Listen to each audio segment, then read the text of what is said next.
To order this workshop for the water treatment plant improvement project update.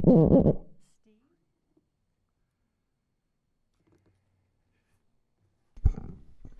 Thank you, Madam Mayor, members of the board. Steve Gorzek, Public Works Director. I'm going to start with some introductions, and then for the sake of time, I'm just going to let them get right into it. But with us this evening, we have 4 members of Burns & McDonald's team. First is Jake White. Jake will be presenting this evening. Then Anthony Mervunitz. Anthony is the construction manager. Behind Anthony is Glenn Swan. Glenn Swan is the site manager, and he's on site all day long. And then last but not least is Katie Kern. Katie is the assistant construction manager. Thank you. Katie's also on site. So these two live, well, one lives in town, one lives just outside of town. But they're on site all the time. So with that, I'm going to turn it over to Jake, and he will start the presentation. Thank you. Thank you, Steve. Madam Mayor, members of the board, thank you so much for having me. And let me just start off by saying how absolutely excited and thrilled I am to be here live in person with you all to talk about the water treatment plant. So there's a number of you all that I have met a number of times. It's really, really nice to see you all again. And for those of you I have not met, I'm Jake White. Nice to meet your acquaintance. So I've been involved with this project and with Siloam Springs really since the inception of the water treatment plant project, and have really gone through all the ins and outs of how we started to how we got to where we're at right now. And, just thought it would be a great opportunity just to give you all a little bit of an update of where we're at. This is a very, very important project for the city of Siloam Springs. Obviously I am in the water supply and water treatment industry. I've been doing this for darn near 18 years. So you don't need to tell me how important water supply and treatment is to a community. It really is the lifeblood of any community. And this is a very important project for Siloam. There's a lot of interesting things that we're doing associated with water treatment to help supply future generations of water and water treatment cost effectively for at least the next 30 or 40 years. So might as well hop in and go ahead and get started. And what I'm planning on doing is just, first of all, talking about what are some of the goals of the project. And when we first sat down with Steve and Josh there at the water treatment plant, we talked about what are the goals going to be. And this is really before we ever even got started. And so just to kind of summarize what this project is about, first of all, we want to extend the life of the water treatment facility. All right. When we first started talking and looking at it, there were a lot of components that were nearing the end of their useful life. All right. That's the time to start addressing those challenges. You don't want to start making emergency repairs on pieces of equipment that have failed, that jeopardize public health if they're not taken care of before they fail. So there were a number of components in this project that were reaching the end of their useful life. So that was one of the main goals. The next one is to improve automation, control, treatment flexibility, and redundancy. All right, so when we talk about redundancy, there's lots of things in a water treatment plant, right? Lots of components and pieces of equipment and pieces of instrumentation that if we've got what we call a single point of failure, right? That's one little tiny thing within the overall treatment process that if that fails, the entire treatment process goes down and the ability to treat water and distribute that is negatively impacted.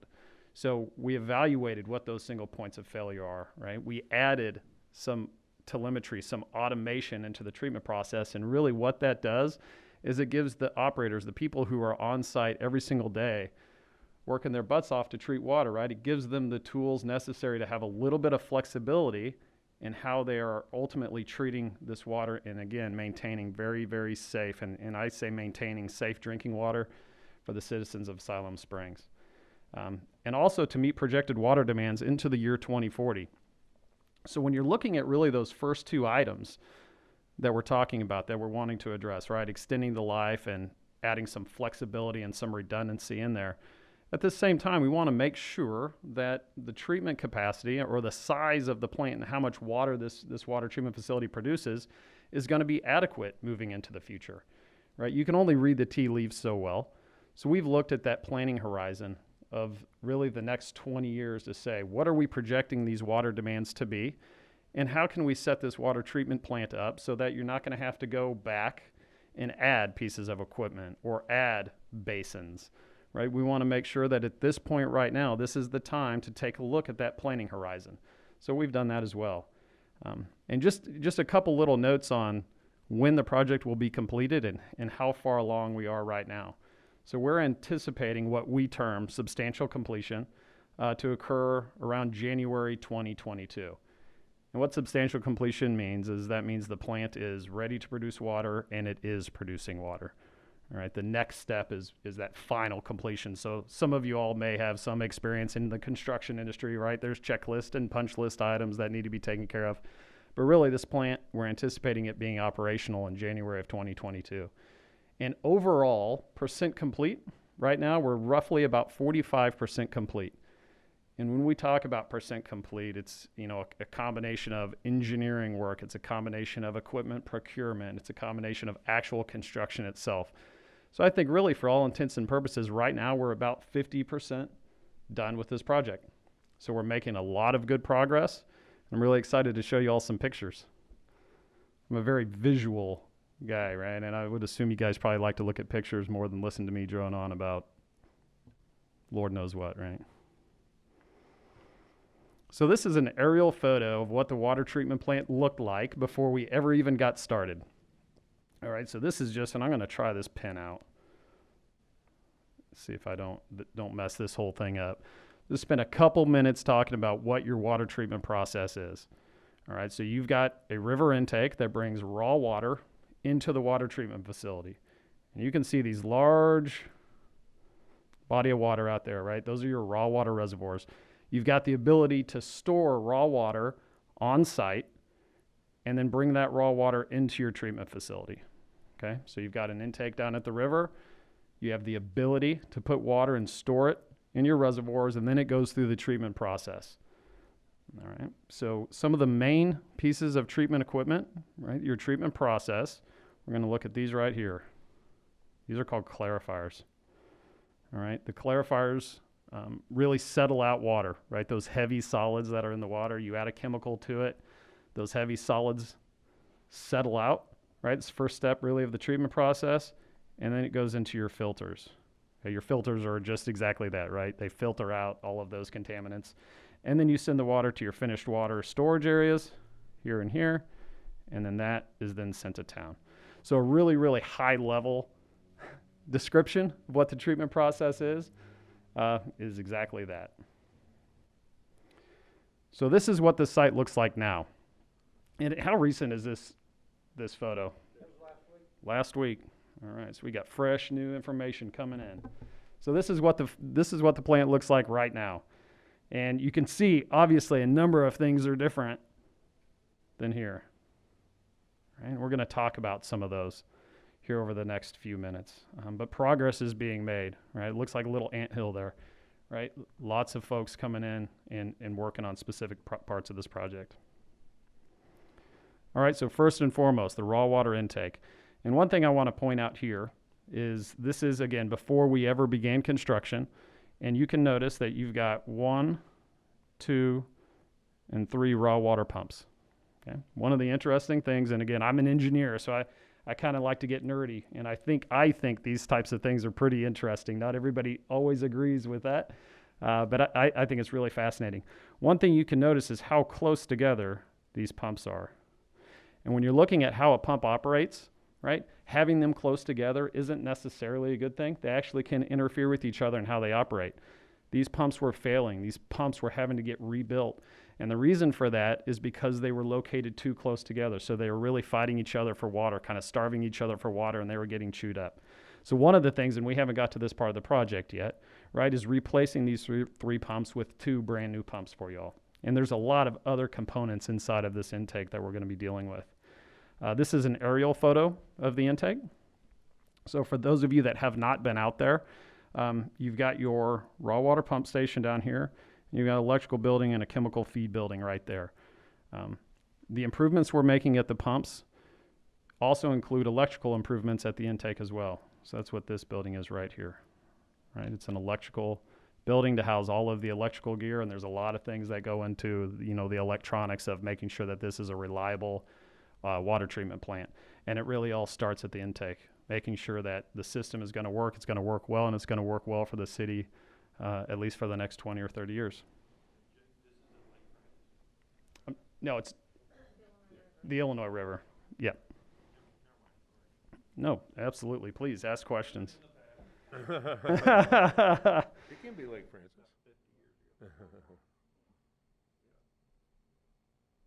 All right, now our raw water pipeline. Okay, so from the intakes, about just under 2.5 miles of pipe, and right now you've got one single pipe that runs from that intake to the water treatment plant, right? And when we're talking about those single points of failure, right, a critical piece of infrastructure, a pipeline, and Steve, how old is that pipeline? I've forgotten. The original? 1956. So you want to talk about aging infrastructure, and you want to talk about something that is a single point of failure. This is the epitome of that. So what we are doing is we are adding a parallel pipeline, right? We're going to put in a brand new pipeline right next to your existing pipeline. This eliminates that single point of failure, which is that pipeline. And this is just a couple photos that show the work that's being done on the pipeline, right? You can see the pipe that's being staged over here on the right-hand side, right? It's your alignment going up that way. So work on the pipeline is going on right now, and this is just a picture showing actual pipe trench and pipe going in the ground. Clarifiers, right? These are those things that we add a little bit of chemical, water sits in these, and water filters out. So on the left side, this is what your clarifiers look like originally. And on the right side, this is your new clarifier, right? We're going to be replacing the mechanism on the left-hand side too. One thing I will point out is this was a huge point of frustration and difficulty for your operators. The technology that's used over here is actually more often used in the wastewater world than it is in the water treatment world.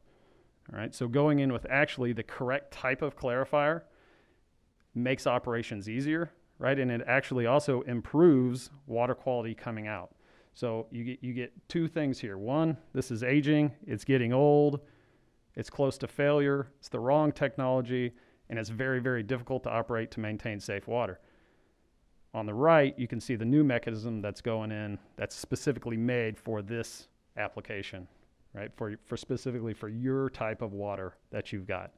So it's the right technology, it's the right size technology that's being installed there. All right, filters. So just one photograph here. Now, when we started looking at the filters, we believed, looking from the top down, that there were problems in one of the filters.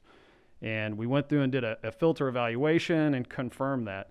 Now, what this photo shows, this is not the rehabilitated filter, right? This is what it looks like when we actually pulled all the media off of it. So media is the stuff that sits on top, right? That filters that water out.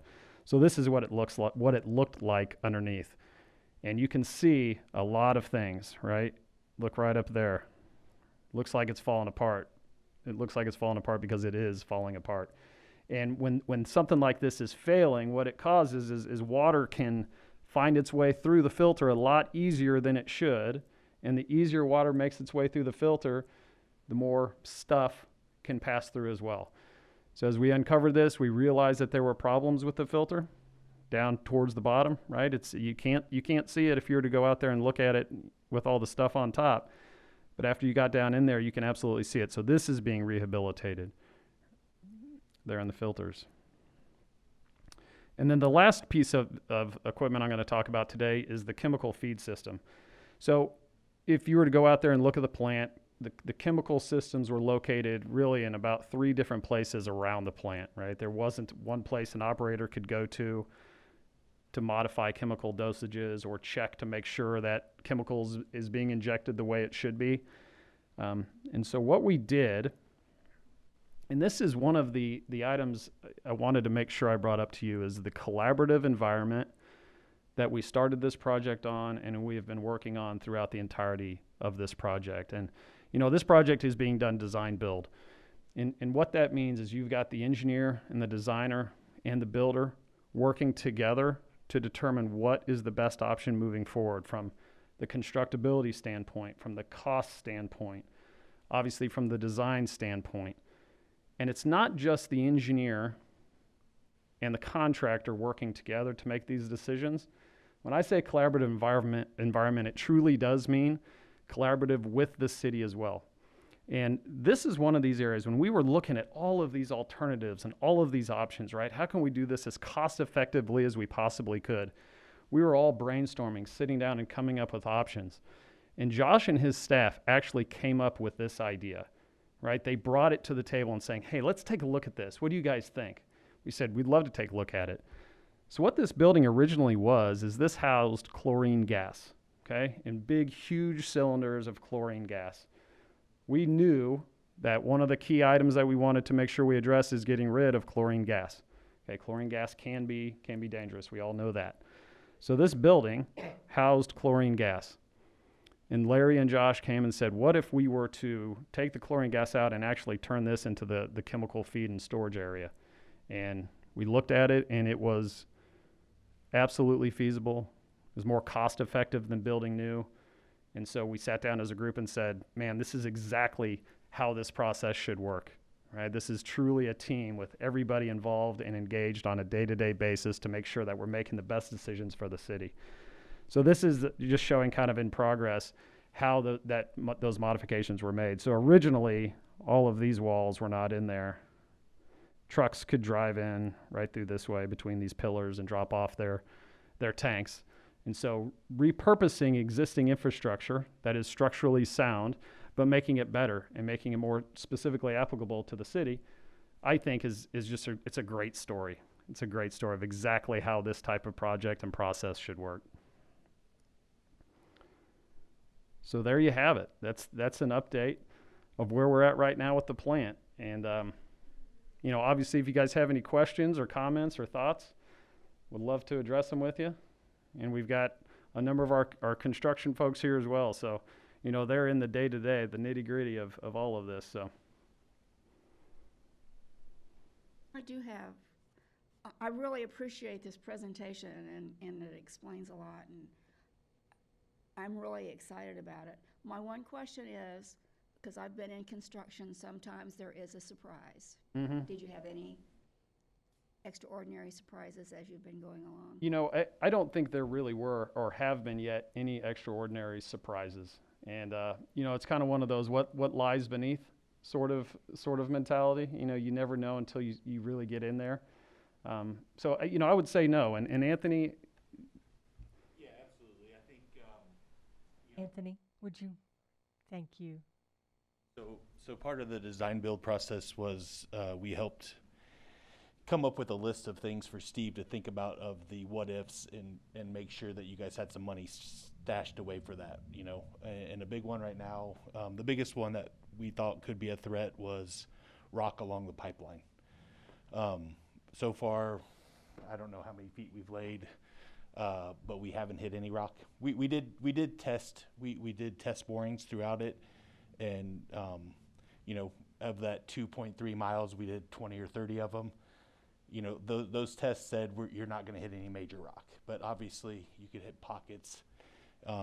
And so far, we've had to scratch some rock out, but I think our design folks did a really good job of making sure that our subcontractor that's doing that work had a very specific guidelines to protect us, protect you guys of the measures he had to go through to get through that rock. He went through about 60 feet of it, was able to scratch it out and moved on, and he's been cruising so far. Otherwise, you know, there was a couple ADH comments that were above our design that we've picked up. But overall, there has not been, you know, there hasn't been any major items that have popped up on us. That's good to hear, because that was one of my concerns was, in this area, there's always rock. Rock, absolutely, and that There's rock, I guess. Absolutely, and that was a major concern, and you know, we tried to address that and making sure you guys had a good contingency amount of money in case we hit it. And like I said, so far, you know, by no means are we halfway down the pipeline yet, but we're in, you know, we've gone up and down a couple hills, and so far so good. I really do like the collaboration too with our staff and the idea of repurposing that building. I think that's great that you can do that. Thank you. Thank you. Any other directors? Jake, I had a question. When you got to the picture of the filters and you found where there was some fault in the water when stuff was going through, the word you used was they're being rehabilitated. Does that mean they're being replaced with new filters, or how? I don't understand how.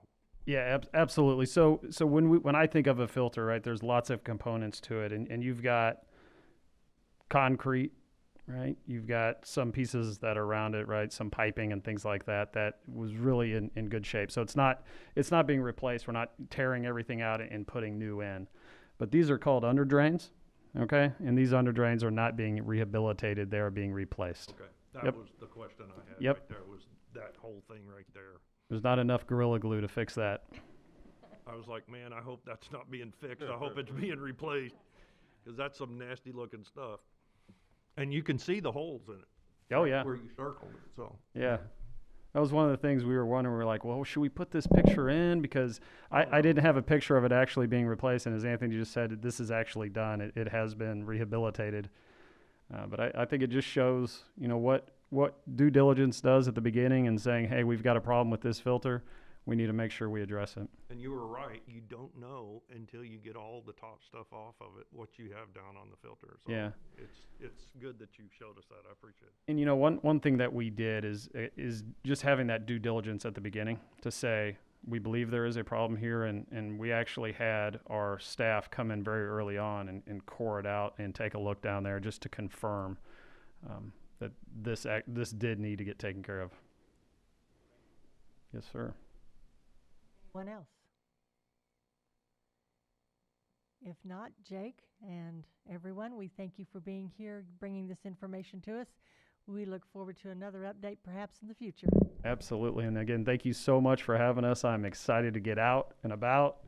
Got a big grin on my face. This is just absolutely wonderful. So thank you for having us. Thank you very much. All right. With that, this workshop is adjourned.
Call to order this regular Board of Directors meeting for the Siloam Springs Board of Directors, April 6th, 2021.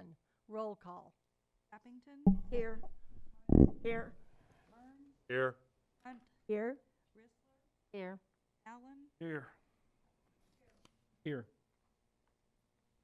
You all will please rise as Director Carroll leads us in a word of prayer and the Pledge of Allegiance.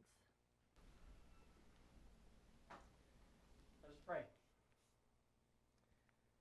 Father, we give thanks for today,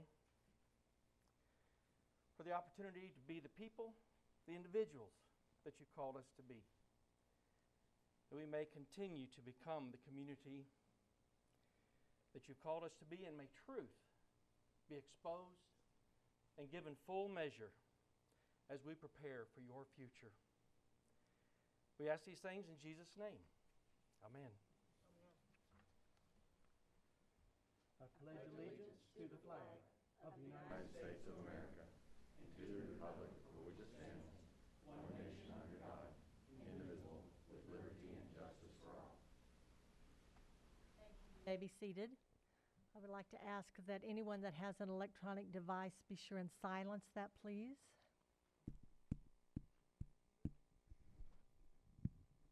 Also, before we go on, I want to remind our directors to be sure and speak directly into your mics when you are speaking. We are still having a little problems with getting everything recorded and people hearing, so if you will please remember that, that would be very much appreciated. At this time, the public we have time for public input. The public may address the Board of Directors regarding any item on the consent agenda or any city business not listed on the regular agenda. Is there someone here? Thank you, Madam Mayor. Board of Directors, Arthur Holbert, 20705 Highway 16, Siloam Springs. I just want to take a moment and thank the city board and for approving the street closures that we needed for the Dogwood Festival. It's right on track. Sincerely appreciate that. Also want to thank the city staff for being great to work with, John Bowles and also Frank with the electric department for doing all the things we need. Dogwood Festival, car show, the duck race, everything is right on track for April 23rd, 24th, and 25th. I want to take this moment just to thank the city again for making this possible. We expect a fantastic, safe Dogwood Festival, and thank you all very much. Thank you, Arthur. I think we're all excited about the Dogwood Festival being held this year. We all missed it last year, so thank you very much. Is there anyone else? Yeah.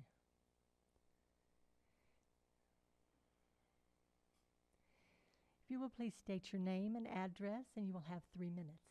Gayleen Ellis, and it's 3016 Dawn Hill Road. We wanted to come and ask about the development that is coming in behind our home. We know nothing about it other than you are trying to annex it into the city, and that there's going to be multiple duplexes built right behind us. Has there been an environmental impact study done to this? What's the plans? We have no idea. We're just saying, everybody's just telling us that that's what's coming. So we would like a little input from the city of what the plans are, what he's wanting to do. How's it going to affect us? We're already having water back up on our place, Carlos's place, the Gilberts' place. And also, what if you do a bunch of duplexes? They have a child. They get in one of the ponds and drown. Who's going to be responsible for that? If you build all these duplexes right behind a bunch of farmhouses and farm ground, can anybody give us any input on this? Philip, would you like to speak to that? And Madam Mayor, that's the item N on the agenda. After we get through consent, staff will be presenting that item for annexation, and a lot of those questions could be addressed at that time. Okay, thank you. thank you. Is there anyone else? If not, then we will proceed to the consent agenda. Item A, workshop minutes, March 16th, 2021. Regular meeting minutes, March 16th, 2021. Resolution 07-21, significant development permit Dennis and Susan Bergthold, 2120 Highway 412 East, America's Car-Mart Incorporated. Item D is Resolution 0821, Special Use Permit, Charley and Regina Calvert, 2203 South Lincoln Street, Photo Ops LLC. Item E, Resolution 0921, Highway 412 Guardrail Request, Arkansas Department of Transportation. Item F, Dedication of Utility Easements and Right-of-Way, 402 South Oak Hill. Item G, Budget Amendment, Public Works Department, Wastewater Division, transfer $14,000 from operations to capital. Item H, Annexation Petition, City Property located 23324 Rains Road. I, Contract Consolidation Agreement, Corvus Janitorial Systems. J, Resolution 10-21, Street Closures, Dogwood Run. And last item K, Resolution 11-21, Facility Use Agreement, Flyers Swim Club. Directors, what is your pleasure? Madam Mayor, I would like to ask letter E be taken off. Item E.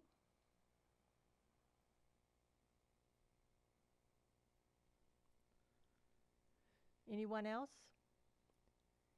If not, do I hear a motion to approve the consent agenda as presented? Madam Mayor, I move that we approve the consent agenda as presented minus number, is it E? E. Second. Second.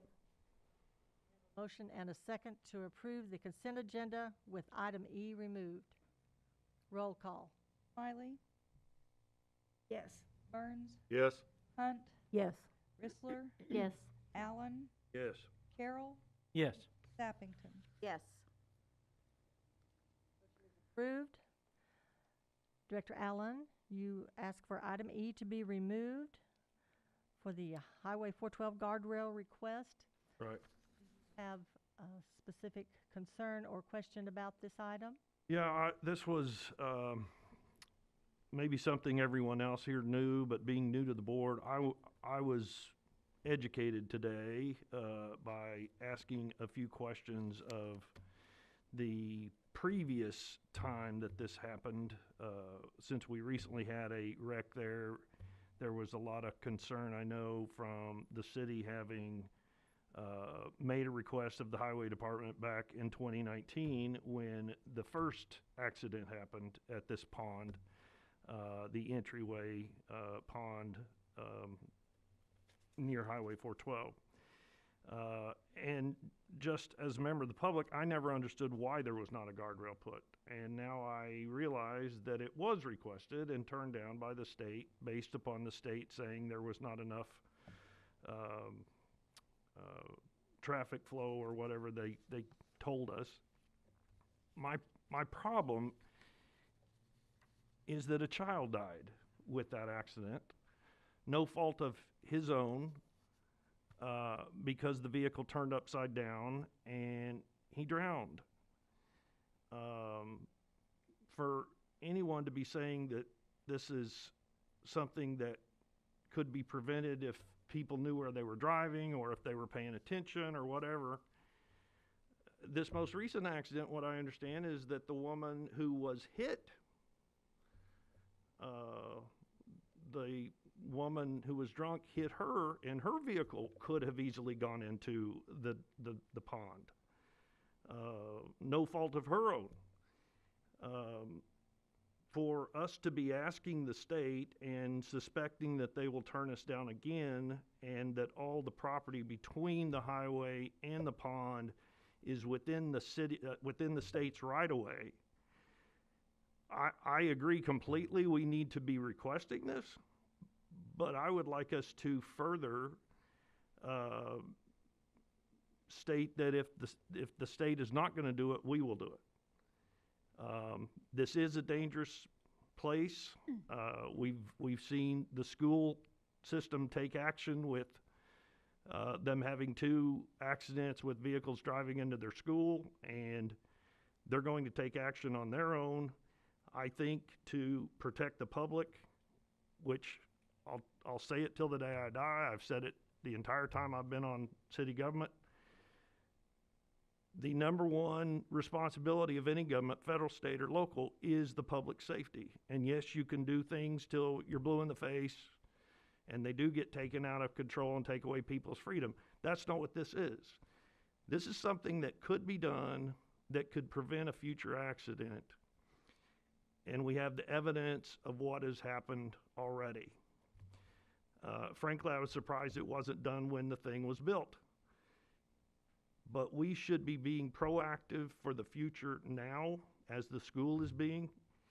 And if the state is not going to do it, I believe that we should be looking at the city doing it, even at the edge of the pond, where we realize our property is, where our rights take over. So that's all I have to say about that, is that I believe this needs to be done, it should be done, and whether the state balks or not, we should be considering spending our money to do it. Do you have some information? Well, the best that we could determine where the city property line is basically the pond.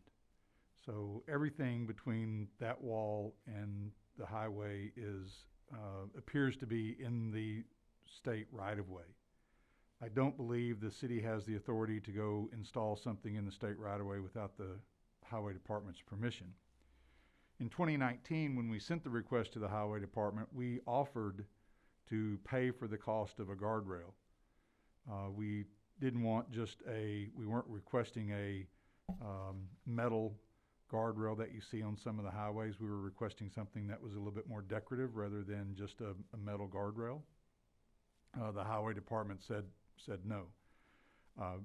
Staff is happy to propose to the highway department, assuming this resolution is passed, and we send it to the highway department, that subject to them agreeing to it, if they won't pay for it, that the city would be happy to pay for it. We're happy to do that, but without a clear motion from this board to say, if the highway department says no, and again the warrants aren't met, the accident warrants aren't met, and that therefore there's no guardrail, and for the city to say, highway department, we're going to do it anyway, I think there's going to be a problem there, because they have, by state authority, they have the rights to deal with everything in their right-of-way.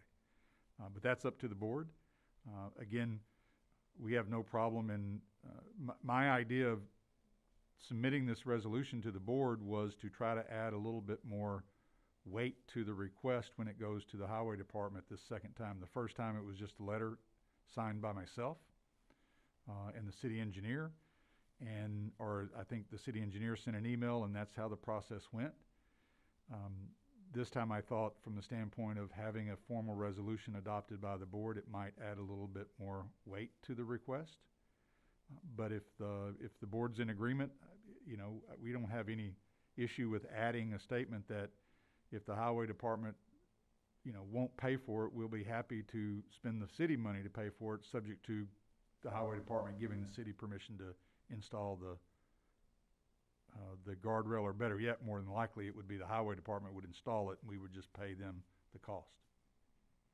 I do see thank Jay you, nodding Philip. his head that is correct, that we cannot install that unless we have the permission from the state. Is that correct, Jay? Yes, that is correct, Madam Mayor. The State Highway Department has absolute authority over any traffic-related infrastructure within the right-of-way. Madam Mayor? Yes. So you're saying we have to get permission from just the right-of-way, but what about the wall where the pond is? Could we not put a barrier there? That's what I'm talking about. Or, no, is that still considered the right-of-way, but it would be within the pond? Well, the idea of the guardrail is to slow a vehicle down before it gets to the pond. a vehicle traveling fast enough could hit a wall right at the pond and still fly into the pond. The idea of maybe putting a guardrail halfway between the edge of pavement and the pond, it would slow it down sufficiently enough that while the momentum might take it through the guardrail, it won't end up in the pond. Putting something right on the wall is not, from the engineering standpoint, we talked about that. We felt like it needed to be further up from that, so it would hit it, it's gonna give way, but slow the vehicle down enough that it doesn't go in the pond. You put it right there, I'm afraid we'll just break the wall down and still end up in the water. What about on bridges? I mean, that's kind of where they are on bridges. That was what I discussed from the engineering of where it would be appropriate to put it, so. I was just asking. I've actually went off the side of a bridge before, and the guardrail kept me from hitting below. And so that's what made me think of that. Madam Mayor? Yes. Philip, I think we're past cosmetics, and as we pursue with RDOT, the cabling system that we have along 412 is designed for that. You know, the fire, I think even police have taken classes on how that system works, and it would absorb that impact. But it may not be cosmetic like we like, but they work really well. That was at least from the staff perspective, that was what we were gonna suggest to the highway department in this case was, when we first talked about it, and we talked about the metal guardrail, and nobody liked that idea. And I think the compromise between the aesthetic one and the true metal one is that cabling system. And again, it is our opinion that something halfway down that slope, it's not gonna be seen, but it would do the job as the car would go through that, you know, from that 50 miles an hour or faster in some cases. I think the original accident there was much faster, and possibly the last accident.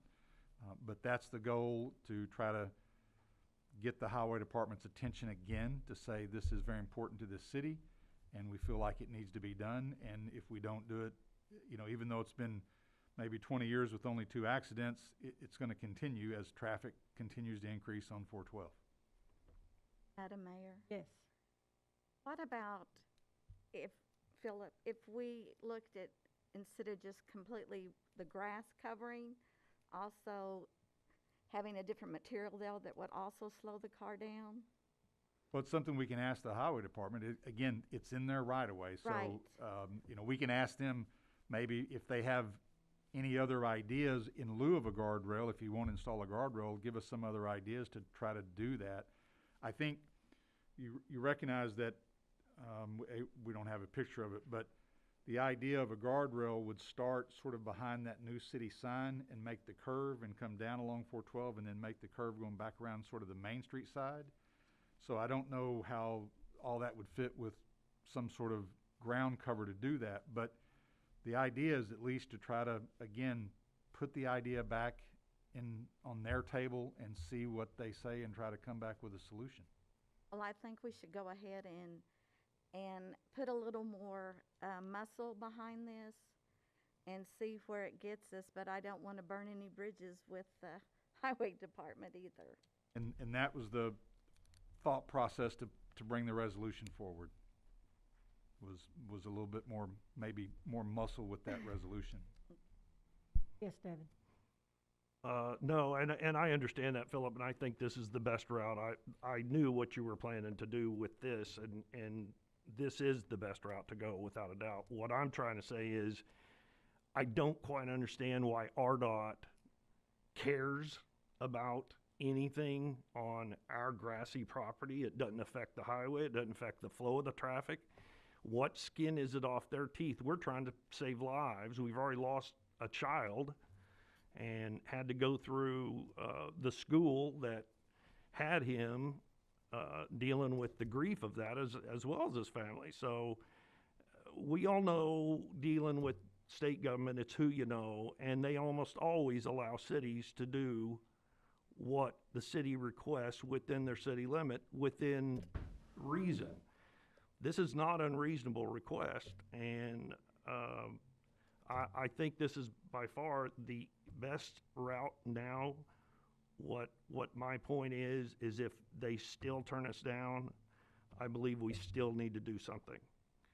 Madam Mayor, if I, Hang on. I'm sorry. And even though it may be in their right of way, it doesn't affect the state, it doesn't affect the highway, it does affect the citizens of Siloam, and that's why this board is here. And if they refuse to allow it, I say we do it anyway and let them take us to court. Madam Mayor, Yes. I do believe that we need to send a letter to the state and make a strong issue. I would like to do that first. If we get a negative response, then we push it a little bit further. But I would like to make a motion to approve resolution number 09-21. Second. So do you want to add to that, Carol, that that we make the offer, if they will not pay for it, that we will pay for it? Do you all want to have that included? I don't think Or I you want to just do that right leave it now. as it is right now? I want Okay. it to come back. I want to get that negative answer first. I'm hoping we won't get a negative answer. Right. I'm going to be positive. Well, I was just gonna add, the thought process this time was, originally we went up the chain of command. We went through the local engineer, through the engineering district, and tried to go up that way. Most recently, I was in a Zoom meeting with the executive director of the highway department and one of our local state representatives. We have two very active and vocal local representatives, and my idea was to go directly to the head of the highway department, probably even before going there, asking the two local state representatives to maybe write a letter in support of it. Again, my idea is to at least try as much pressure on the highway department as possible, and I do know that sometimes that additional local representatives add some more muscle, as you described. So yes, we were trying to do it from that standpoint. If the board is willing, I would honestly say that we might, you might want to go ahead and at least say, let me tell the highway department that if they won't do it, if it's a cost issue, at least, that we would be more than willing to consider, or you would be more than willing to consider, sharing in that cost and see what they say, because that way it's putting all the cards on the table, and sort of forcing them to say, a hard no if that's where they're going to take the stance. I don't mind adding that to the motion, and I do want our citizens to know that we are very concerned about their safety in regards to this, and we are going to push this effort. So that's fine with me to add that if we are willing to share the cost. I think that's what he said, share the cost. Philip, regarding your getting the state representatives, the first article in the paper that happened in 2019, our state representative Robin Lundstrom had a long quote about the tragedy of this. So I think it's something that she's definitely going to know about, and I think that's always the best route, as you write to RDOT, to get them to her and Delia to send letters of support. Thank you. So, Carol, you've made the motion and amended that. I Minnie, amended you it. Second? Did I'll you make the second, yes. second? I made the second already. Okay, David made the second. You have that. I'm not sure what you asked me. I was just asking. Oh, okay. Renee if she had all that. Roll call. Burns, Yes. Hunt, Yes. Rissler, Yes. Allen, Yes. Carroll, Yes. Sappington, Yes. Smiley. Yes. Motion is approved. Next on the agenda is our regularly scheduled items. Ordinance 21-03, third reading, amending section 102-21 of the City Municipal Code, rezoning from A1 to R2, 813 Arkansas Highway 16. Ben? Yes, thank you, Madam Mayor and Board. Ben Rhodes, Senior Planner. Before you is the third and final reading for the rezoning, as the Mayor stated, at 813 Highway 16. This is the rezone the rear acreage from A1 to R2 single family. We have not received any additional comments on this, and we stand ready for any questions. Thank you. Anyone in the audience that has a comment on this amendment or ordinance? I'm sorry. Directors? There being none, do I have a motion to place ordinance 2103 on its third reading, suspending the rules and reading title only? So moved. I move that we place ordinance number, is it 21-03? Yes. On its third reading, suspending the rules and reading by title only. Second. We have a motion and a second. Is there any discussion on the suspend? There being none, roll call. Hunt, Yes. Rissler, Yes. Allen, Yes. Carroll, Yes. Sappington, Yes. Smiley, Yes. Burns. Yes. Philip?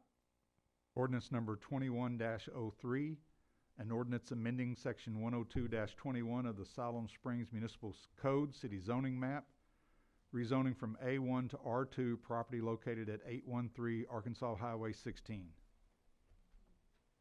Do I have a motion to approve resolution 21-03?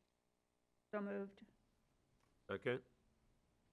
We have a motion and a second. Roll call. Rissler, Yes.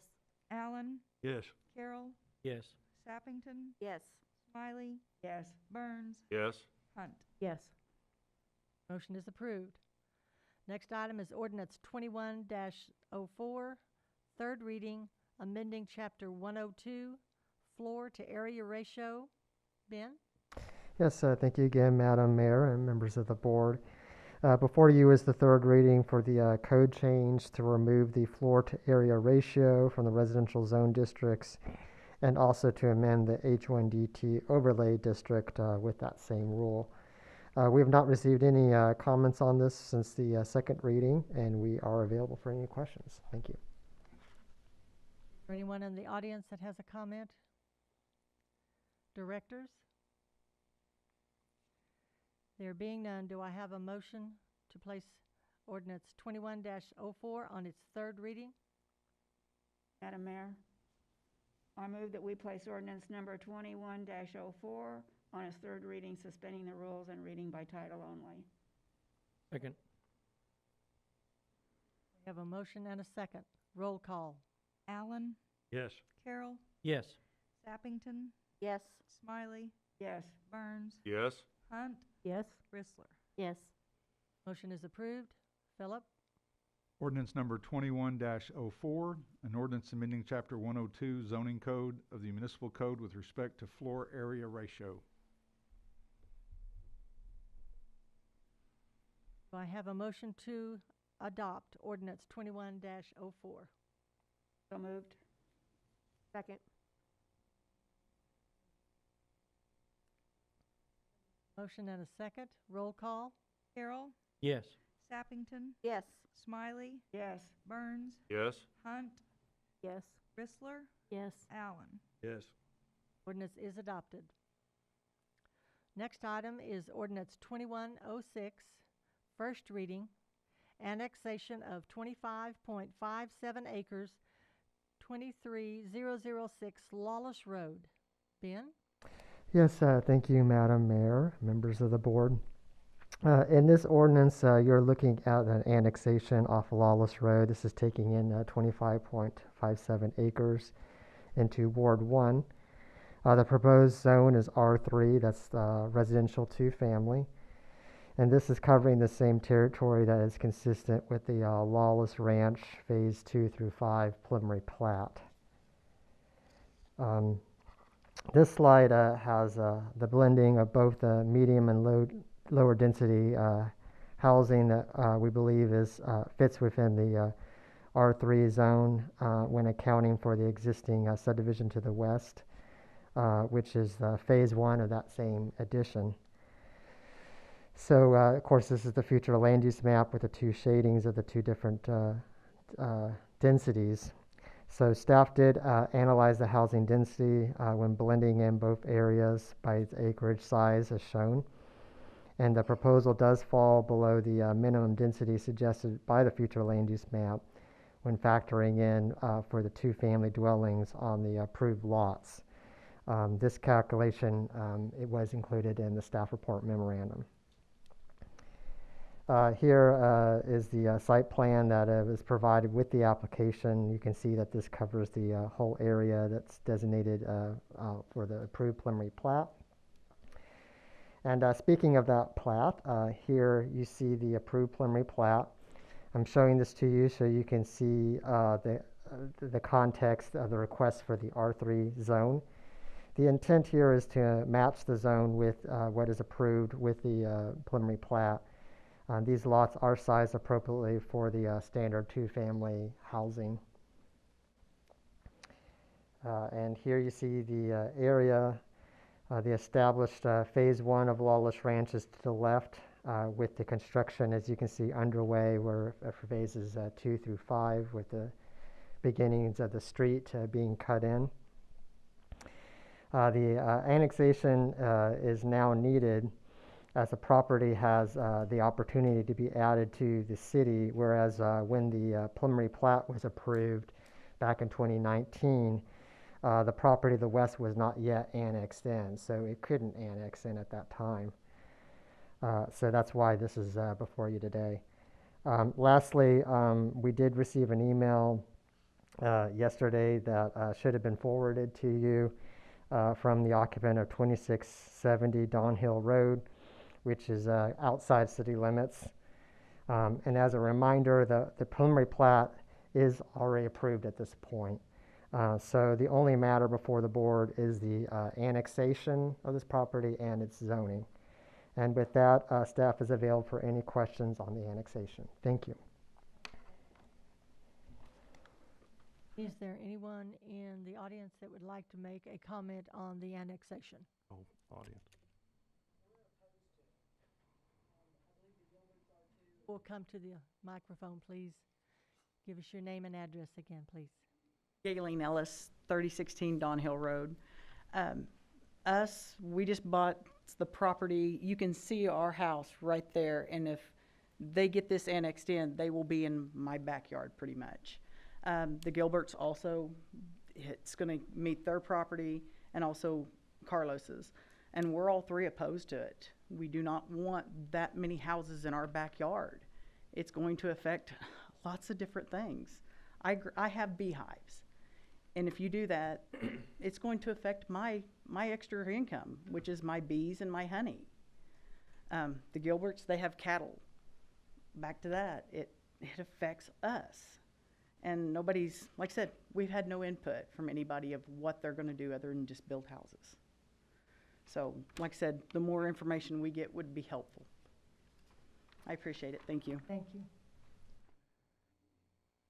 Susie Gilbert, 14657 Don Hill Road, and we have Walnut Grove Farm just north. That's our fence line just behind the original Lawlis house. And I know this is all pretty much a done deal, but originally somehow they slipped in the duplexes. When this whole development started, it was single family homes and everybody was okay with it. Then between the first meeting and the next one, the builder discovered he couldn't make money unless he did duplexes. So that's where that came in, and somehow none of us were notified of that. Never have been. I don't know what happened, but it was just a done deal. All I know is that for 3 times now we have rebuilt. I wish you could see it on here. Our farm goes from, well, it's all that land just north of that development that you're looking at, and you cannot get from Don Hill Road, and we go to Highway 43, and you cannot cross that now. For 3 times it has, since these houses were built, and we have owned the farm since 1935, and this has never happened. You cannot get from one side of our farm to the other because of the flooding the neighborhood has caused. They've crammed so much on this land, and now there's another 40 acres that doesn't show here on 43 that's going to have another 80-some houses, duplexes, whatever, plus what you're getting ready to do.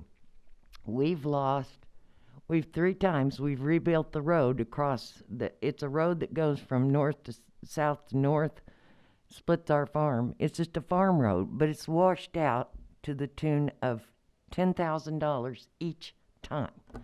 We've had no help. We've brought all these lovely city people out there to look at it. Each time, it's not their fault. So it's washed out for the third time, and we've done the 10,000 twice now. Now we're getting ready to do it the third time, and that's just across our property. I don't know what more we can say. Our hands are tied. We're in the county. If, as I said, I'd be okay if it were single family. I would have through the whole thing where the lots were a little bigger and we didn't have this flooding issue. But everything along that tree line is low and floods. That's all I can tell you. And we knew when they started it that it was going to cause problems, and sure enough it has. And we have been picking up the bill. I can bring and show the city the bills we've paid to have it redone. So that's about all I have to say. My sister might be able to add to that. Thank you, Susie.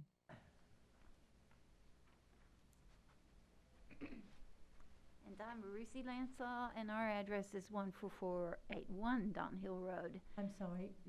Could you speak into the microphone and give us your name and address again, please? It's Ruthie Lansaw, 14481 Donhill Road. The drainage is terrible in there. Anyway, it's low and it stays wet and it doesn't dry out forever. And the water just pools up there, and there is just so much construction. It is just I mean, you can come across our pastures and you'll just see.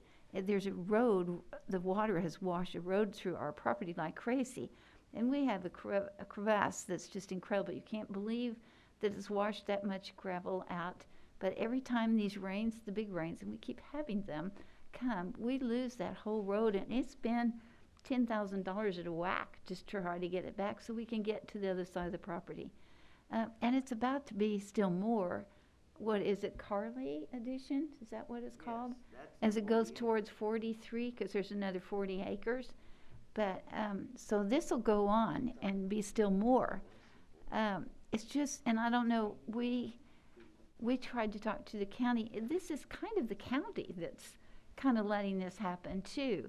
So, which is kind of frustrating for us. Where do you go for an answer when it is like this? But the runoff is just terrible, really, really bad.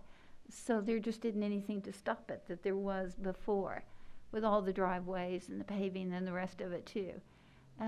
It has made a really, really big problem. It really has. So we just want you to think about it as you're annexing this into the city, and then now you're going to have another piece coming right up, the piece that goes up to 43. So straight down Lawlis Road. So there'll be still more coming. This is just the beginning. Yeah, still more. We just need your help. Thank you, guys. Thank you.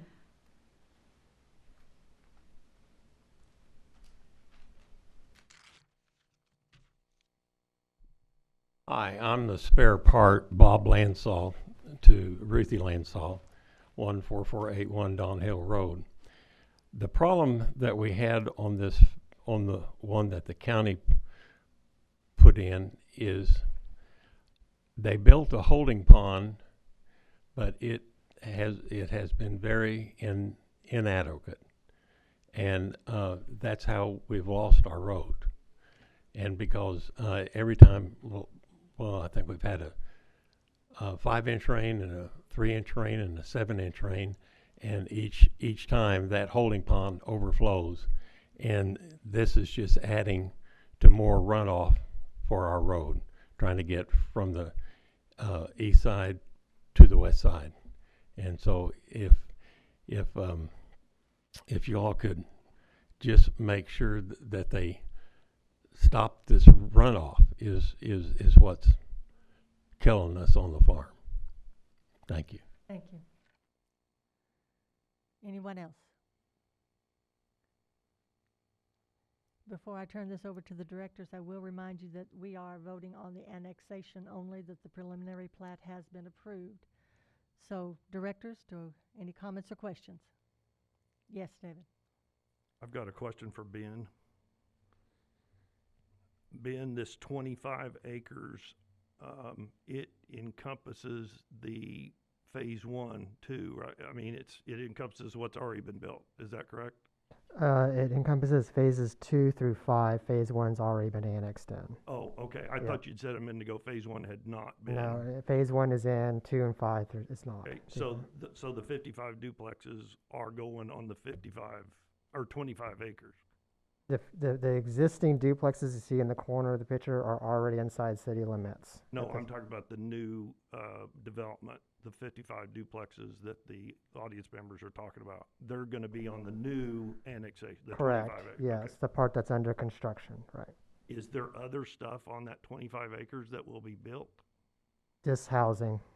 I mean, how much of the 25 acres are the 55 duplexes going to be taking up? Do you know?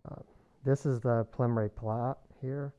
So we have everything that's in the darker color is the lots, and then we have the proposed street network interlacing through there, and those were all designed to be 2-family lots. Designed to be, I can't hear you. Designed to be. These lots were designed for 2-family housing. When did the change occur from single family to 2-family? What happened, and I might rely on Philip too to remind my memory on this, but what I believe happened was they started Lawlis Ranch phase 1, which has been going on for many, many years. I mean, going back, I think, to 2004 was the original developer, and then it was abandoned and brought back. It was approved with single family. However, when we had word that the developer wanted to do 2-family, we required that they come back with a new preliminary plat and a new final plat. It had already been built, but we wanted those to be done so that the plat documents for record said that that would be for 2-family. It was not zoned at that time. It wasn't annexed in. After all the buildings were built, then we annexed in phase 1 and assigned zoning. So that must be understood that was after all those houses were built. So at that point, to go with a different zone other than R3 wouldn't have made sense because those duplexes were already on the ground. But when a new developer took over is when it became duplexes instead of single family. And we made them come back. Yeah. Originally, this would have been single family, is what? Originally, that was the plan. We made them come back with a new preliminary plat and a final plat. Director Allen? Yes, sir. So I don't know the exact months, but roughly 2019, it was approved as a county subdivision. You know, the city has the authority to approve subdivisions. That's all we really have in the county. We don't have use regulations because the state doesn't allow us to have that. So I think it was in 2019, phase 1 was platted, and it may have been all 5 phases, I don't remember, was platted as, or phase 1 was platted as single family.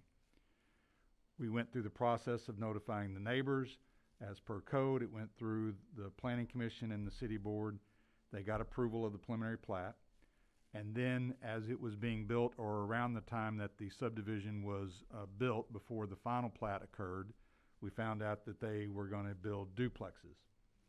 And we don't really have authority on, as I stated, on use in the county. What we did at that time was went back and looked at what the public notice that the applicant sent to the public was, and it said single family. So we required that applicant to go back through the whole process, re-notify everybody that they were changing from single family to duplexes, and go back through the planning commission with that preliminary plat, back to this board with that preliminary plat. You know, it's very awkward that the state allows cities in Arkansas to have 1 mile planning jurisdiction. And in that 1 mile planning jurisdiction, what they really say, the only authority that you have is subdivision review. And the argument for that is that if you're going to build a subdivision out in the county and the city is likely to annex it over a year or 2 down the road, the state says we want to make sure that you as a city, that they build that subdivision to your standards, minimum street standards, minimum infrastructure standards. but you don't have use permission to zone out in the county. Makes no sense. Right. So after it was built, after that was done, as Ben stated, then we annexed in phase one prior to the preliminary plat being approved for phases 2 through 5. Phase one was not annexed in. We could not annex in phases 2 through 5. The only thing we could do was approve the subdivision plat. And again, we don't have use rights in the county, only subdivision review. Because all of this is still in the county. Phase 2 through 5 is still in the county, yes. All still in the county. Yes. Well, it's frustrating to see, and I think you guys did the right thing. I mean, you did the only thing you could do is make them go back through the whole process because it was changed. It was completely changed. But it is frustrating that all of this stuff gets adjusted, and you know, because of that stipulation, we don't have a higher authority as a city. But I can imagine the frustration of landowners around this property with 55 duplexes, knowing that each duplex is 2 families. Each building is 2 families. So that's 110 families coming in on 25 acres or less. In my opinion, when a development continues, and even though it began as single family, and that's what the original surrounding property owners were led to believe that the entire thing would be, when it changed, a little bit more should have been done, in my opinion, whether it been a public meeting or something to the effect, because when development adversely affects the livelihood, I mean, this city has been talking for, I don't know how many years, umpteen years, about quality of life, quality of life, quality of life. We've got to do everything, spend taxpayer money on quality of life. This is affecting the quality of life of the established residents out in this area, whether they're in the city limits or not. It does not matter. They are part of the community of Siloam Springs, and the water retention of all of this development affecting these already established residents is frustrating to see how it affects their livelihood, and that we're not doing enough to maneuver this to make everyone happy. Whether that be more retention ponds, more quality retention ponds, and I'll just say one thing on subject to retention ponds. I've never understood why this city does not require fences around retention ponds, because they are so close to where people live that little children can often be wanting to go out and play with the ducks or whatever.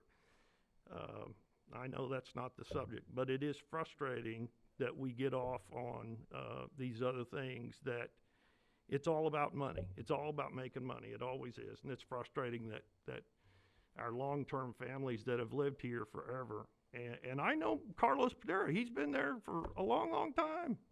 And it's frustrating that their livelihood and quality of life is now going to be affected in the name of housing.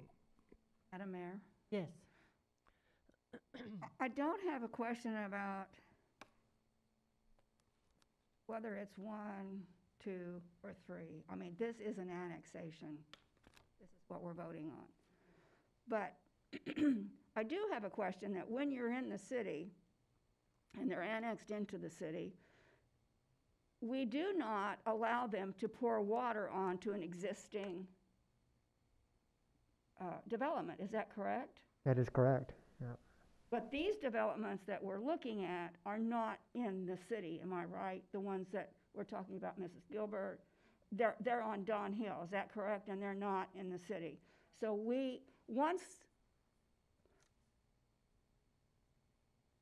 if we annex these, they have a right that they can't pour water onto somebody that's in the city, but it doesn't affect these people, am I correct?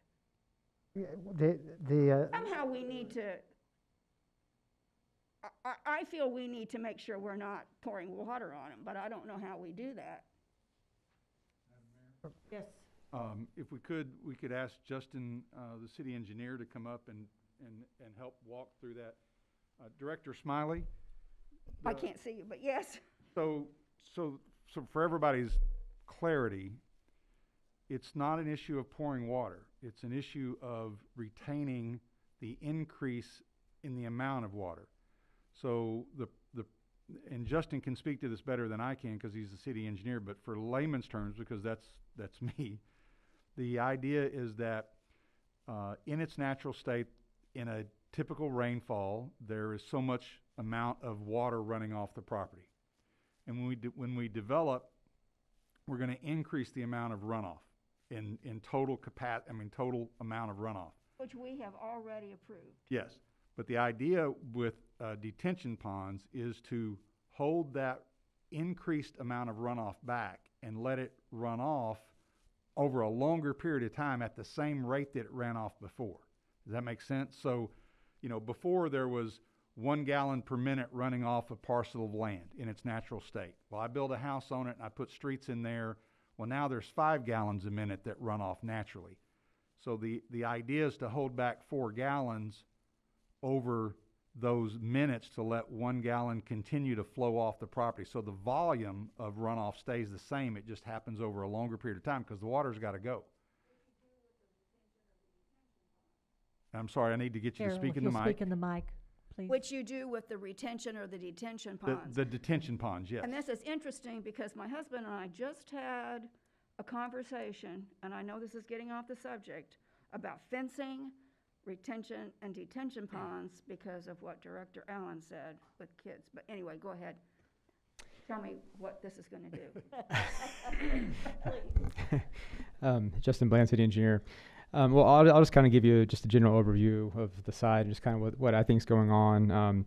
So there are actually this is kind of this property is at the top of a hill, so the water actually sheds in both ways. So there's kind of you can see here a ridge line, and about half the property goes to the northwest, and then the other property goes to the southeast area there.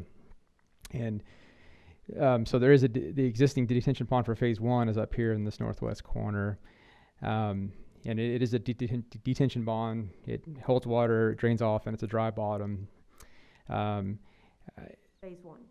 Yes, that's correct. That's what's already been built, and some of phase 4 and 5 will drain into this one as well, because the phase 1 limit is I need another color here, but the phase 1 limit is kind of like this.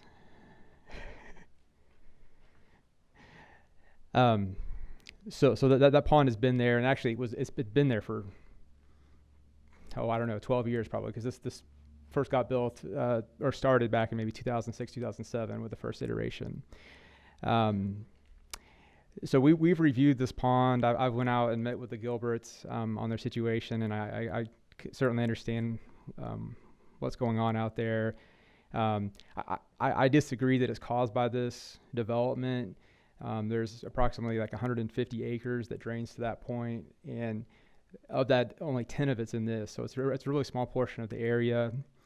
We've had some very abnormal rain conditions over the last couple of years. A lot of smaller rains, so the ground's been saturated and running off more quickly.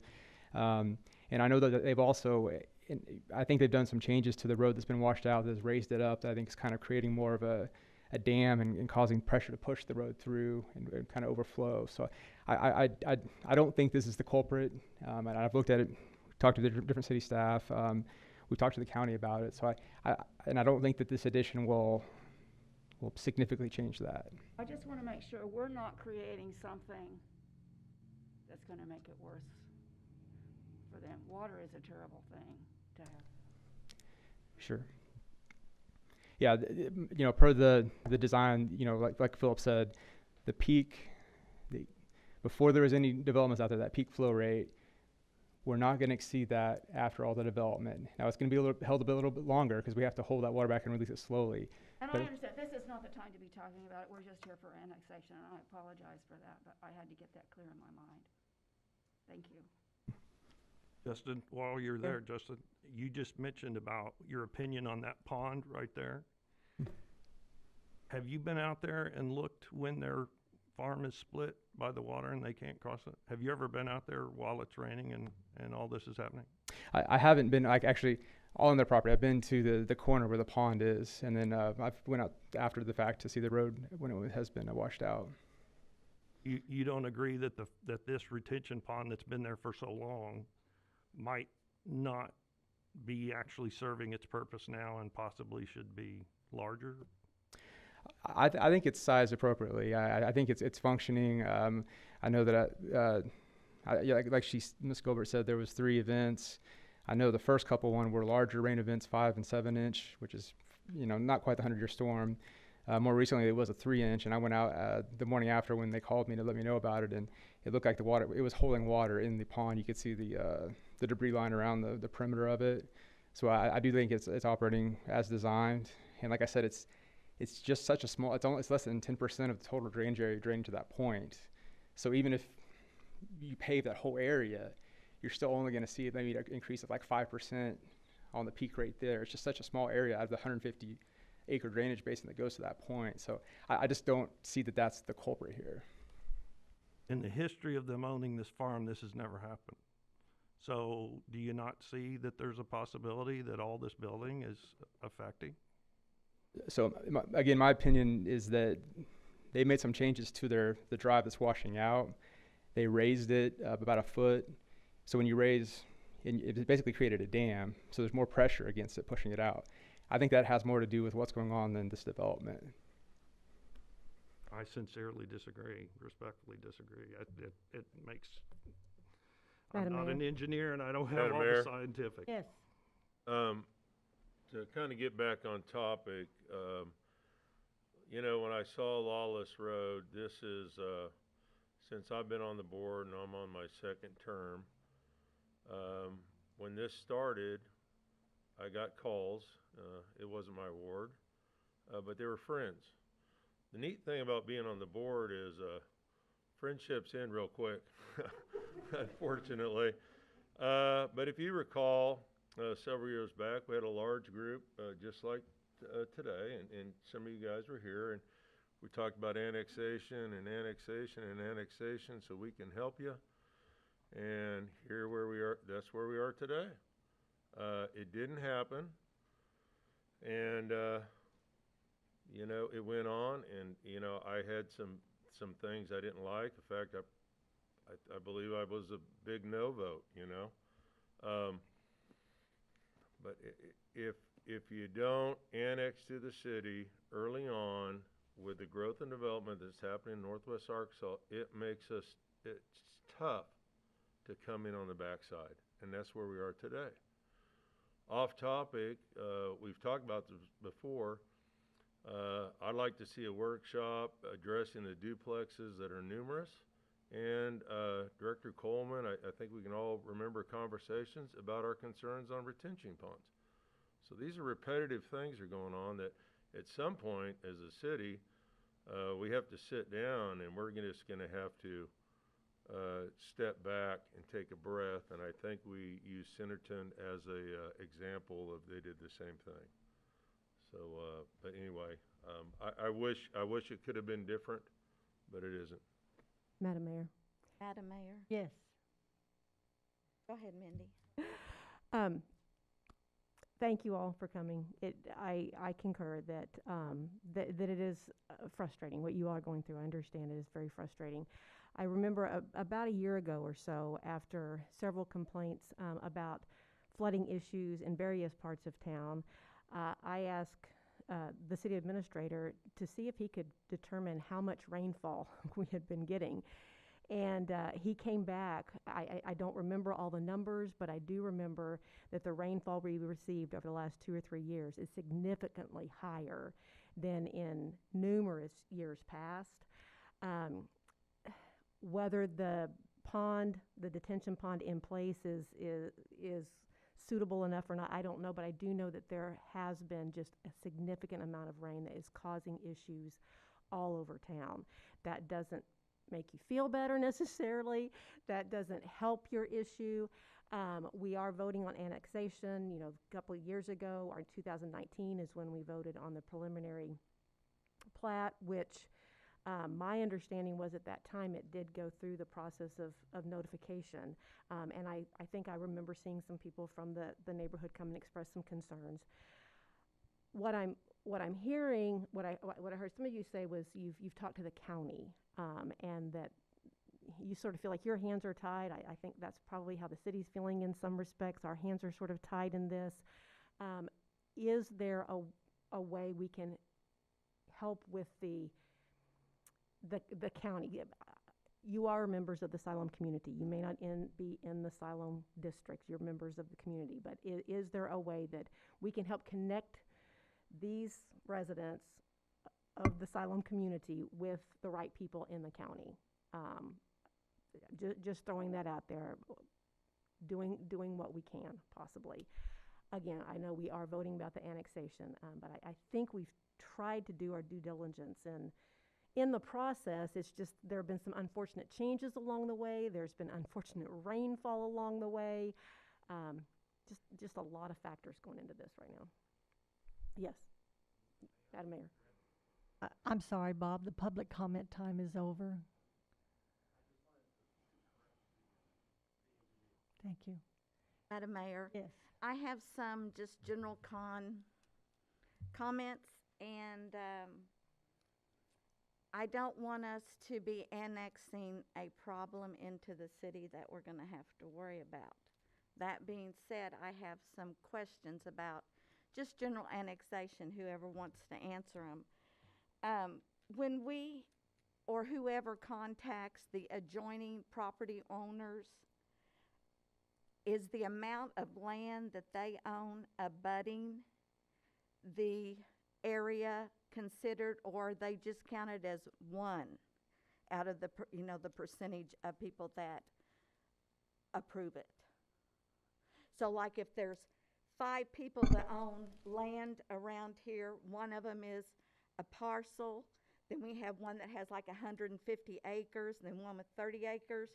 Are they all 1/3 vote, or does the largest property have more say? Yes, thank you. So there's 2 types of annexations. This one's what's called a 100% annexation, where 100% of the property owners and landowner is coming in. There's what's called a petition annexation, which is, I think, what you're talking about, where there's multiple property owners coming in. How the judge looks at that is it's a majority rule situation. So if you get more than 50% of the landowners as just ownership, and you get more than 50% of the land area represented, so people that have bigger property have a larger say than someone who has a smaller property. If you meet those 2 criteria, then that's enough to be annexed in for the county to release that annexation to the city as a potential ordinance. So what we're looking at here is the property owner here that's wanting to annex the remainder of the property? The property owner here owns 100% of the property that's being slated for annexation. They own all 25 acres. So they're the ones that's being petitioned, not the ones Correct. around it? Correct. Just one person's coming in. Madam Mayor? Are you? I just want to say, if there's anything that we can do to help them, I would like to know that. I mean, I don't need to know tonight, but I think that in earnest, we should be concerned about what's going on. And I don't want us to annex a problem. I know that when it's annexed, the final plant comes through, if we can put any changes on it or anything that would help, if there's anything we can do, I'd like to know that. But not tonight, just you can get back with us. I just think that we have to remember that the preliminary plat, this board has approved that. Right. And the developer is making his development based on that approval by this board. So, Philip? If I may, regarding Director Sappington's comments, the city is going through a comprehensive plan update. That comprehensive plan is looking at land uses, where and how the city is going to grow, and what land uses are going to probably occur over the next 20 years. As Director Burns stated, Northwest Arkansas is growing, the city of Siloam Springs is growing, the city limits is going to expand. With that expansion comes the ability to regulate land use through zoning, density, types of uses. So I'm not sure what other things we can do, but what I would encourage all of you to do is to participate in that comprehensive plan process, because we're going to be looking into the crystal ball trying to say 20 years from now, here's what is likely to happen. Here's where the city is going to grow. Here's the type of land uses that we expect to see. Even though, if you could go back to that old land use, in 2008, I'm not sure why, but in 2008, the land uses up there were, is it medium and low density? So that medium density was there. If that's not what we as a community want as we grow into the north and northwest, we need to make sure that that land use plan says low density. Hopefully we have more specificity as to what density and low density and medium density mean, whether it's single or duplex or single family or duplex or whatever it is.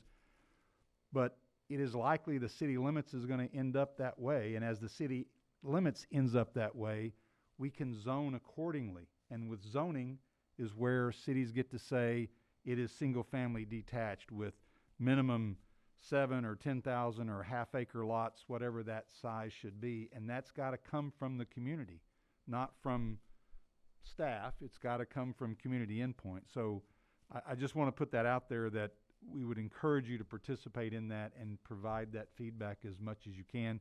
And on that note, SiloamSprings2040.com is the current survey. It's the first step in the process. So please go on there and provide your comments. And this process is going to take at least 18 months. So it's going to be mid-year 2022 before we come out the other side of that comprehensive plan process. I apologize for that plug for the comprehensive plan, but it's the way that really draws this process. Thank you. Madam Mayor, I just have a real quick question. This isn't the first time that we've been, as a board, making decisions like this, talking about stuff that's already done and written in stone, per se. Where are we dropping the ball? How can we get the public up here at the preliminary stages and not after it's a done deal? I don't know that, I honestly don't know that you can. We require the applicant to notify, I think, all the property owners within 300 feet. We put a notice in the paper of the hearings before the Planning Commission. And it's one thing that we could look at potentially is expanding that 300 feet to 500 feet to try to get more property owners. But it's, no offense to any member of the public, but it's hard at times to get them to come in on the front end. It's after they start seeing dirt being pushed around that, oh, I didn't know.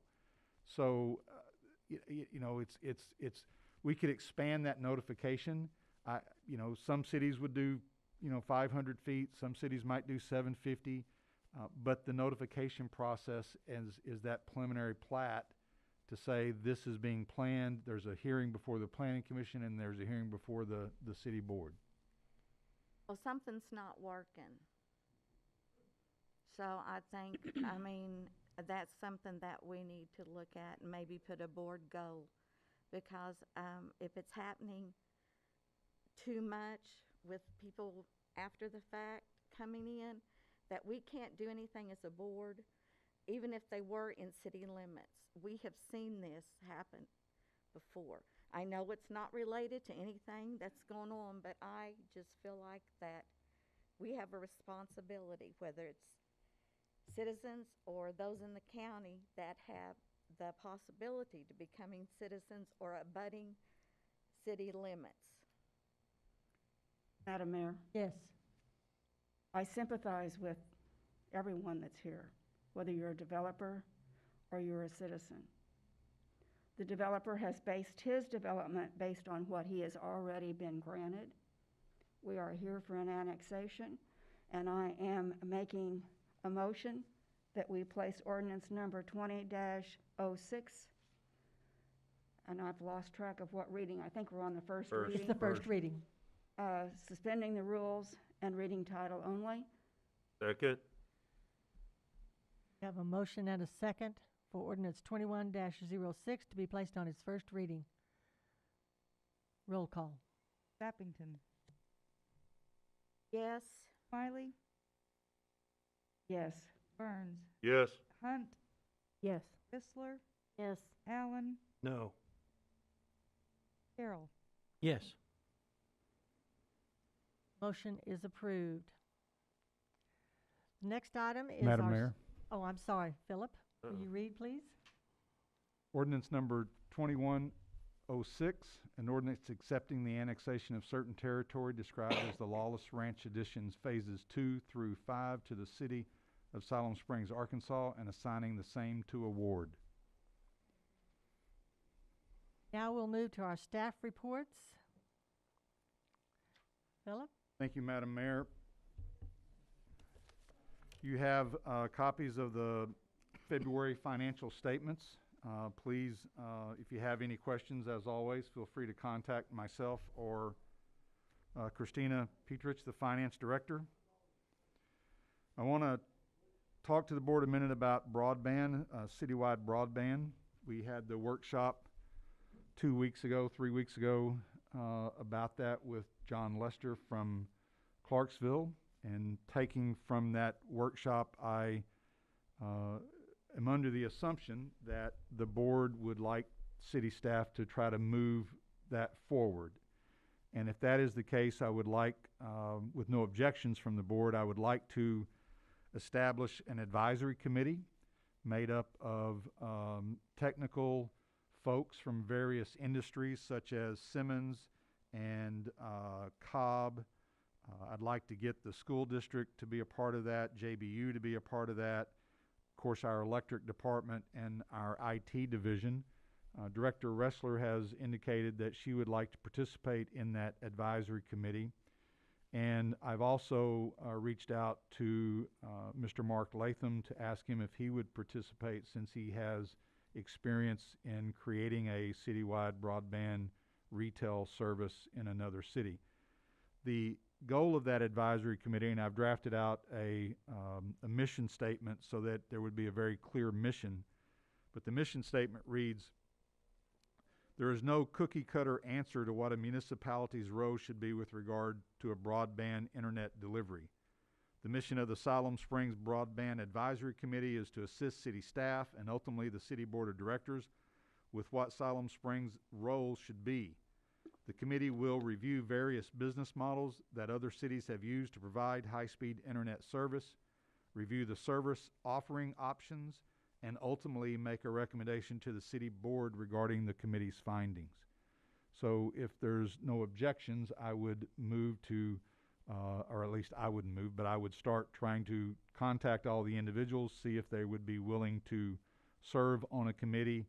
And I would ask that committee to start doing some research about the various business models that were discussed here the other night, and I'm sure there's more than that, and to try to articulate the pros and cons of those models, and you know, try to at least identify all the issues and pitfalls if we go one route or second route or third route, and then come back with a recommendation to the board. I had asked to be on that committee as well. You did? I don't remember that, but that's after he spoke. If I would ask then that the mayor appoint, because if I have two board members, I have to publicly notice everything, and I think it would be easier if we it's the board's call. If you want two committee, or two board members on there, having one on there, we can meet when everybody can meet, and if it has to be an emergency meeting, I don't have to provide notice. Having two on there, it becomes an official meeting. We have to record it, we have to take minutes, but that's up to the board at that point. So Is that a problem doing that? it's just, Alerting the public and having, no, sir, it is more issues that we have to deal with trying to move forward with the committee. And as the committee coming back to the board and making a recommendation, but if that's the pleasure of the board, we'll be happy to do that. Are you needing a comment from the board during our report, or how do you want that reported? I'm not ready to give the official report, so this is the time, I think, to have the discussion about the Broadband Advisory Committee. I would think it would be better to have just one board member so that there is balance between city and community. So I think it should just be one board member. You can choose whichever. Again, we're not opposed to it. I just want to put it out there. It does cause some more There is more notification problems. I more do know that. notification process, but if that's the pleasure of the board, then we're happy to do that. I don't understand the notification problems and what extra effort it takes on the city staff to let the public know through the press that this advisory committee is gonna meet. And in terms of balance, you're talking about having several from industry, several from schools. Mark Latham, who should be on there, Lisa volunteered, and I, right after she did, I said the same thing. I apologize, Director Allen. I did not hear you say that. I don't remember you saying that, but I'll be happy to put you on the board, or on the committee. Madam Mayor, Yes. I've served on a committee before, and it was appointed by the mayor. And the flexibility was working with the other entities on their time schedule. And there is clarity on that. We put things on the city thread and social media and what have you on the progress of that. And then, of course, it always comes back here.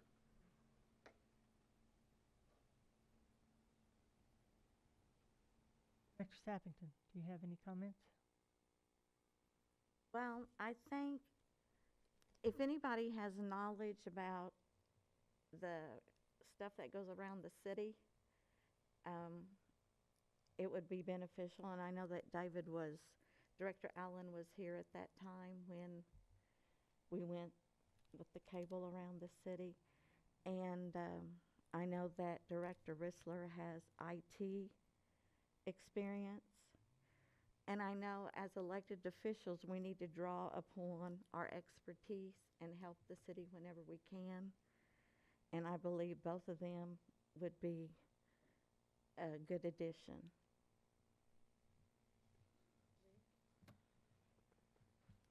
Madam Mayor, I'd like to see one of our board members, just for ease of being able to do meetings, being able to make this process, yes, simpler, but also I think more efficient as far as getting it accomplished sooner.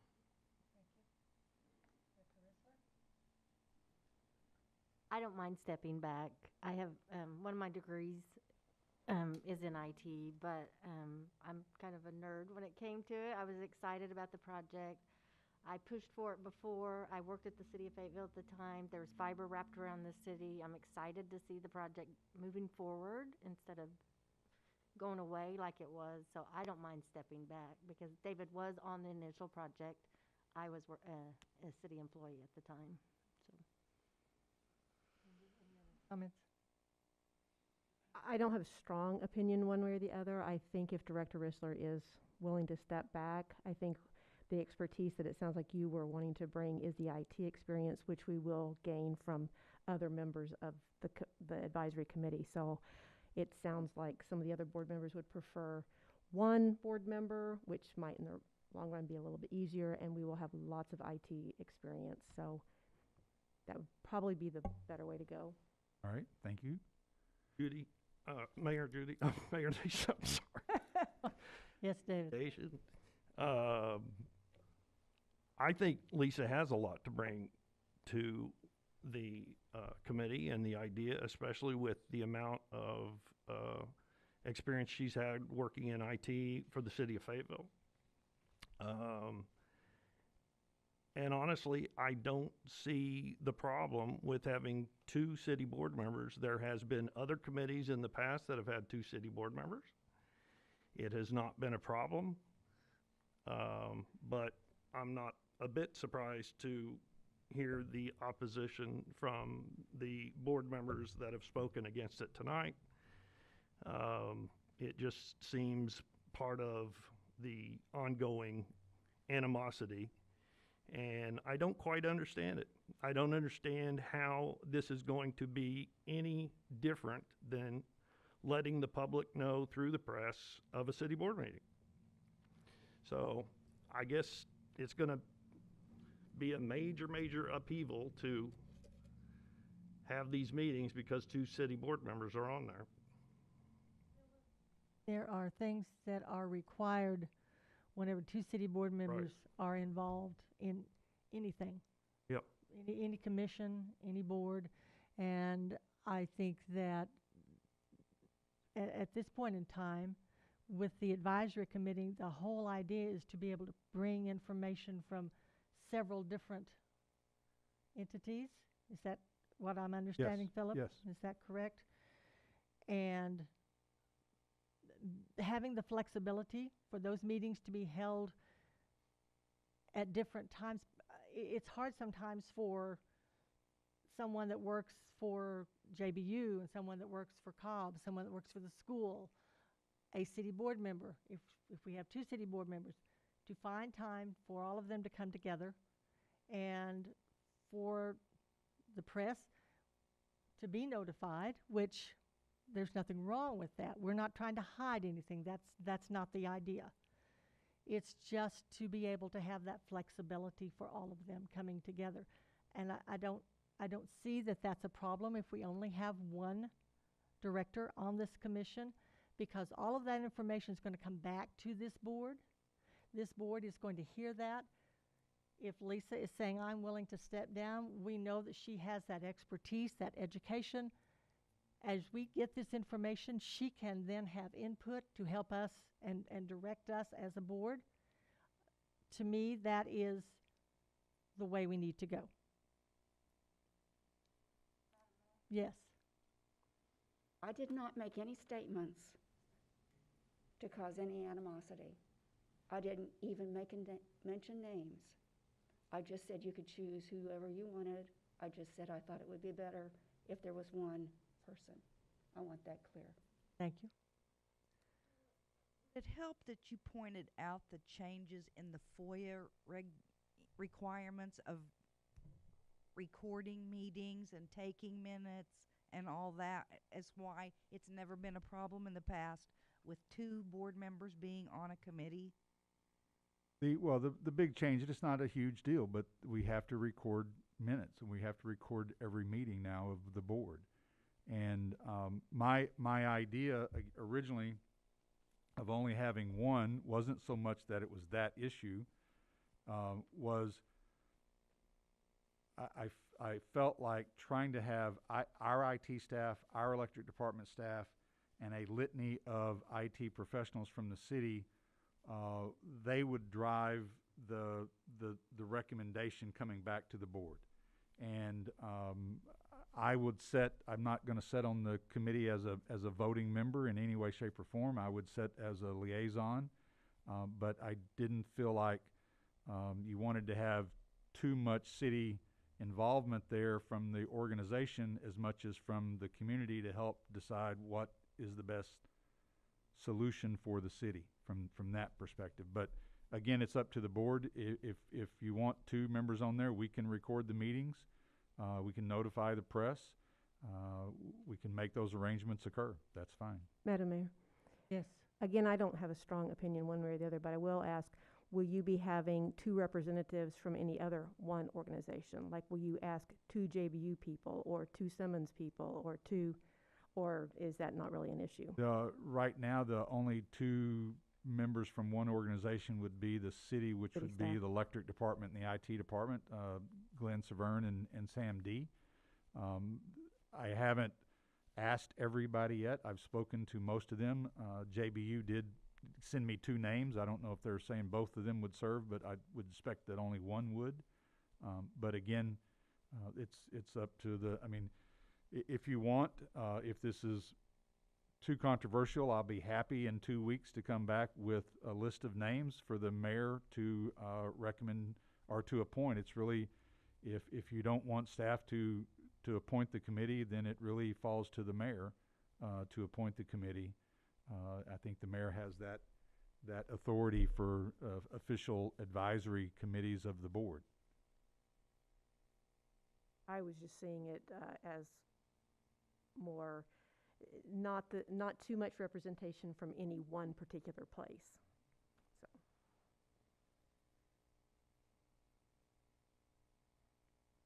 So again, I will ask each of you, what is your pleasure? Do you want to give Philip direction tonight to go ahead and put this advisory committee together with only one board member, or do you want him to come back to our next board meeting with names and I will appoint? Madam Mayor, I prefer the second one that you appoint after we know who has volunteered to serve. And Madam Mayor? Just a question, how were the comprehensive plan committee members decided?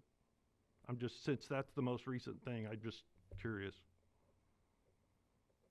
The staff worked with the mayor and made recommendations to the mayor, and then the mayor made the official appointment. Madam Mayor, it's a non-issue. We've been using this format, and I don't have a problem, especially with broadband.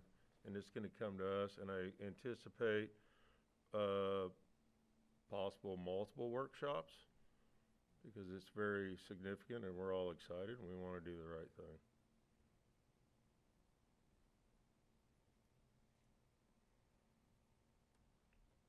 So then your direction to the administrator is that for him I don't have to a move problem forward? with this, no.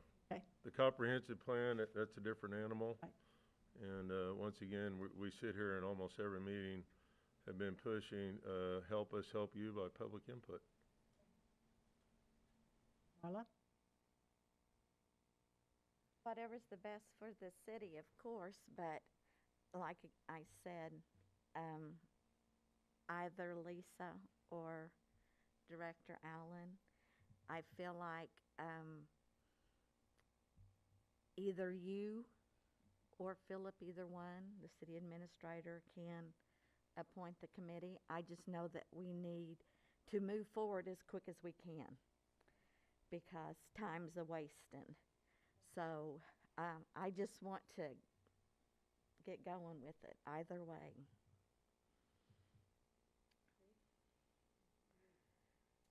Madam Mayor, I'd still like to see just one individual on the forum. I think Philip is capable of doing a fine job. I think you are capable of doing that same. So I have no opinion really on how we're going to do it. I just think one would be good, and that whatever comes back to us, we have opportunity. And if all 7 of us are expert on broadband, that'd be great. I want to do what's best for our community with the ease and simplicity that we can operate with. Madam Mayor? Yes. I never realized this would become so controversial. I would like Philip to give you some names and you make those decisions. That's how I would suggest it, just like we did on the comprehensive plan. I don't see a problem with that. Madam Mayor, we'll be happy to do that and bring it back in 2 weeks. Thank you. Okay, moving on with the administrator's report. Thank you for those comments. I have a number of items to report. In the expenditure side of things, the electric department had a number of expenditures over $30,000. The first one was $45,099 for 300 AMI meters for residents in part of inventory. $36,240 for 20 35-foot dark green light poles. Those are for inventory. Same thing for 40 pad-mounted transformers at a cost of $41,160. 8,300 feet of 4-inch PVC pipe for inventory at a cost of $35,776. an additional 20 commercial AMI meters and 120 cellular AMI hub meters for inventory for $32,138.80. And then we had 4-aught wire, 17,500 feet of 4-aught primary wire for inventory for the electric department, $48,825. And lastly, $40,775 for 1,750 feet of 1-aught primary wire. I would note that the AMI meters are sole source purchases. They're from a company called Nighthawk, which is the only company that makes the AMI meters that work with our system. I'm also happy to report that the AWIN system has completely been up and running and is completed. We have signed off on it. So for those of you who were here when the AWIN system started a few years ago, we had an emergency communication system that was basically being held together by rubber bands in some cases. There were lots of areas where we could not communicate with ourselves. Kayak Park, City Lake, and there were areas in town that we could not communicate with ourselves, and that has all been solved with the AWIN system. And most importantly, in my opinion, is when the police department has to transport an individual to Benton County, we can now be in contact with that police officer all the way from the police department to Benton County and back. And previously there was a large dead area where they were out of communications completely. So we're very proud of that fact. It's the punch list has all been completed, and we've signed the final acceptance on that. Earlier this year, we entered into a lease with the utility Tri-State for the property that we purchased from them there at the corner of Lincoln and Main Street. That lease is current through May 5th. A couple of months ago, or a month or so ago, you authorized me to make a trade for some property that they were going to leave in the building in exchange for a couple of months of lease payments. Their building is close to being completed, but it will not be completed by the 1st of May. And they have asked if we would extend the lease by 1 month. And I would ask the board, if there's no objections, that you allow staff to execute a 1-month extension to that lease. And you can give me feedback, if you would, during your reports. They have been very well to work with over the lease. They've made their payments on time. This would not be an exempt month. They would have to pay the additional lease amount for that month. During spring cleanup, we picked up 231 tons, and that we sent to the landfill. For comparison purposes, in 2019, we picked up 239 tons, so it's pretty close to the same amount in the spring. In 2020, we canceled spring cleanup, and then in July, I believe it was, we allowed residents to drop off things at the transfer station in lieu of the spring cleanup, and there were only 62 tons dropped off. So there's a big, huge difference between those two numbers. The cost, I don't have a final cost yet, but the cost to the sanitation department for labor and for tipping fees was almost $13,000. There's also additional labor costs that I'm waiting to receive from the streets and the wastewater services. When we do spring or fall cleanup, the city is growing so much that the sanitation department doesn't have enough labor to cover that basically 5 days of pickup to get all that material picked up. So we have to bring in other resources, other labor to help with that from other departments. The American Rescue Plan Act, I'm assuming everyone is aware of that, with President Biden's approval that there is going to be financial assistance to cities. We are following that very closely, trying to figure out exactly what kinds of requirements will be for those dollars. The National League of Cities has estimated how much monies individual cities are going to get. It's not a hard and fast number. It's not guaranteed, but the estimate for Siloam Springs is $3.25 million. It's not a city. The city of Siloam Springs is not an entitlement city. So that money will go to the state, and the state will have to dole the money out. Entitlement cities that receive CDBG grants, HUD entitlement cities, they're going to get a direct allocation from the feds. That will not happen for the majority of cities in Arkansas. The majority of cities in Arkansas, except for the largest, are not entitled cities, and that money will go to the state, and then the state will have 30 days to distribute that money. At least that's what my understanding is. However, as of today, we have yet to see the Treasury requirements on what exactly and how exactly the money can be spent. So we're still waiting on what those rules and regs are going to be.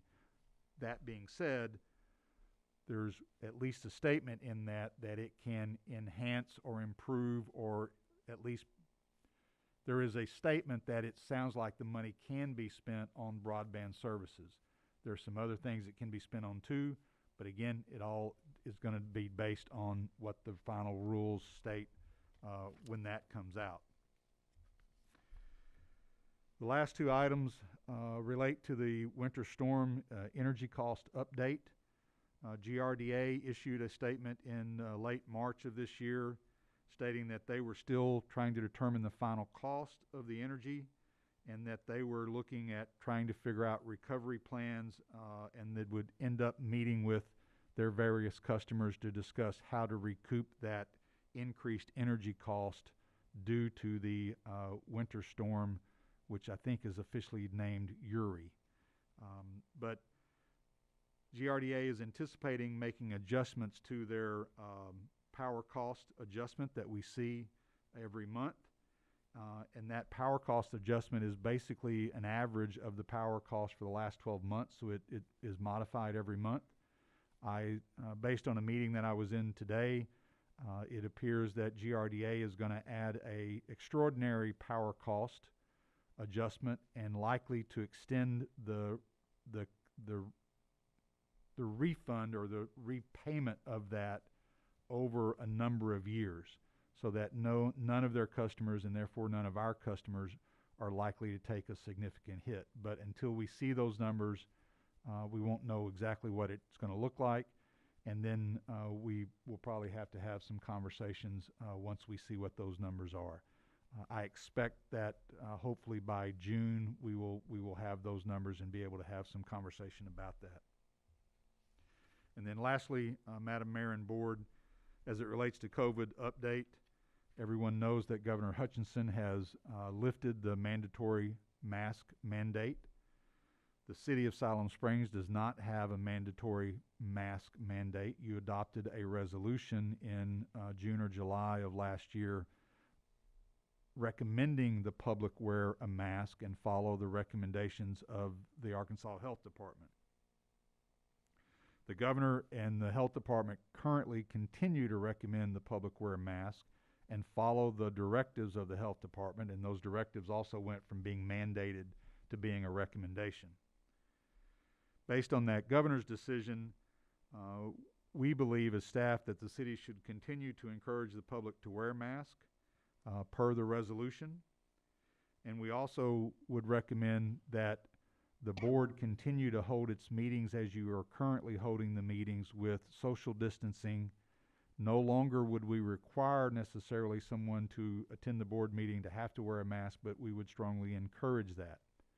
And it is my opinion, in order to do that, we need to follow the governor's lead, and as part of the governor eliminating the mask mandate, he did extend the statewide emergency declaration by another 60 days. And so, as typical, I have asked you, per our emergency declaration, that if there's no objections from the board, I would extend the city's emergency declaration for another 56 days. That would get us through Wednesday, June the 2nd. And so you would have a board meeting on Tuesday, June the 1st. And if there was a need to extend it, you could do it at that time. But that will at least provide cover that we could continue to strongly recommend the public wear mask at city facilities, and would continue to have the limited seating here at the board meeting so we can social distance if someone chooses not to wear a mask. So those are really the two items, I think, from the standpoint that I need some feedback from the board, is the lease extension for 1 month for utility tri-state, and if there's any objections to extending the emergency declaration so we can continue to operate as we currently are without, the city would have the right, as any business would have the right, to mandate mask wearing in city facilities, but I think the proper thing to do is to say we will continue just to recommend per the resolution until the statewide the statewide emergency declaration is lifted, and at that time, the citywide emergency declaration would be lifted. Thank you, Madam Mayor. Thank you, Philip. Before we go into the director's reports, I would just like to say thank you to Steve and his staff, to Jake and your staff who was here tonight to update us. It's exciting to see what's happening at our water treatment plant. I would also like to thank our citizens that were here tonight to let us know their concerns, and I will echo Philip's comments about please be involved with our comprehensive plan. Give us your input. With that, we will go to director's reports, and tonight we'll start with Director Rissler.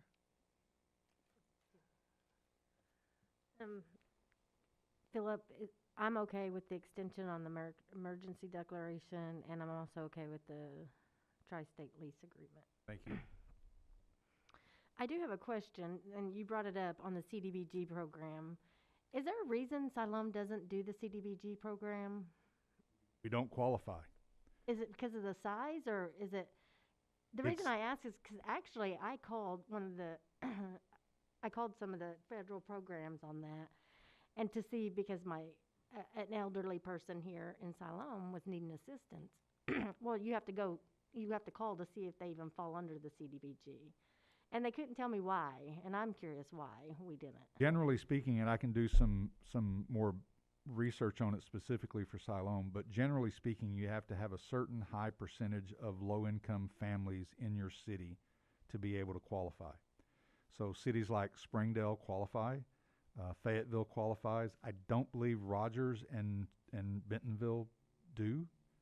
So it's just low income, is not like elderly care, because we have a great I believe the last time that I did research on it specifically, it's been a number of years, but it was a situation of a certain high percentages of low-income families. Oh, okay.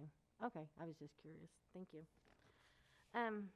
I would like to request that we extend the 2040 Comprehensive Plan Survey. As I've been walking my ward and covering and conversing with citizens, I have found a lot of them did not know about the survey. I don't think it's due to the lack of communication efforts by the city staff. I was told by many they are turning off social media. They have stopped listening and reading news because they need to get away from the negativity. As they do this, it prevents them to receiving that communication. I know we cannot stop at every door and visit with every single citizen, but I would like more time to reach more people in my ward. It's important we get as much feedback as possible. We can't represent citizens if we don't hear from them on what they want. We have plenty of time, and we shouldn't be in any rush. I, for one, would truly like to hear from the citizens, and pushing the deadline back could help me with that. I've been asked about the city mulch program. Now that it's spring, I've had a couple of citizens ask me, I think Siloam does have a mulch program. Can we get maybe some information out on the city's website about that? Because everybody's ready to do their yards and make them amazing. The farmers market starts April 17th. It's a great opportunity to buy fresh from local individuals and businesses. And on the mask mandate, because I've had people email, I've had people call and text, the mask mandate here in Siloam is to encourage.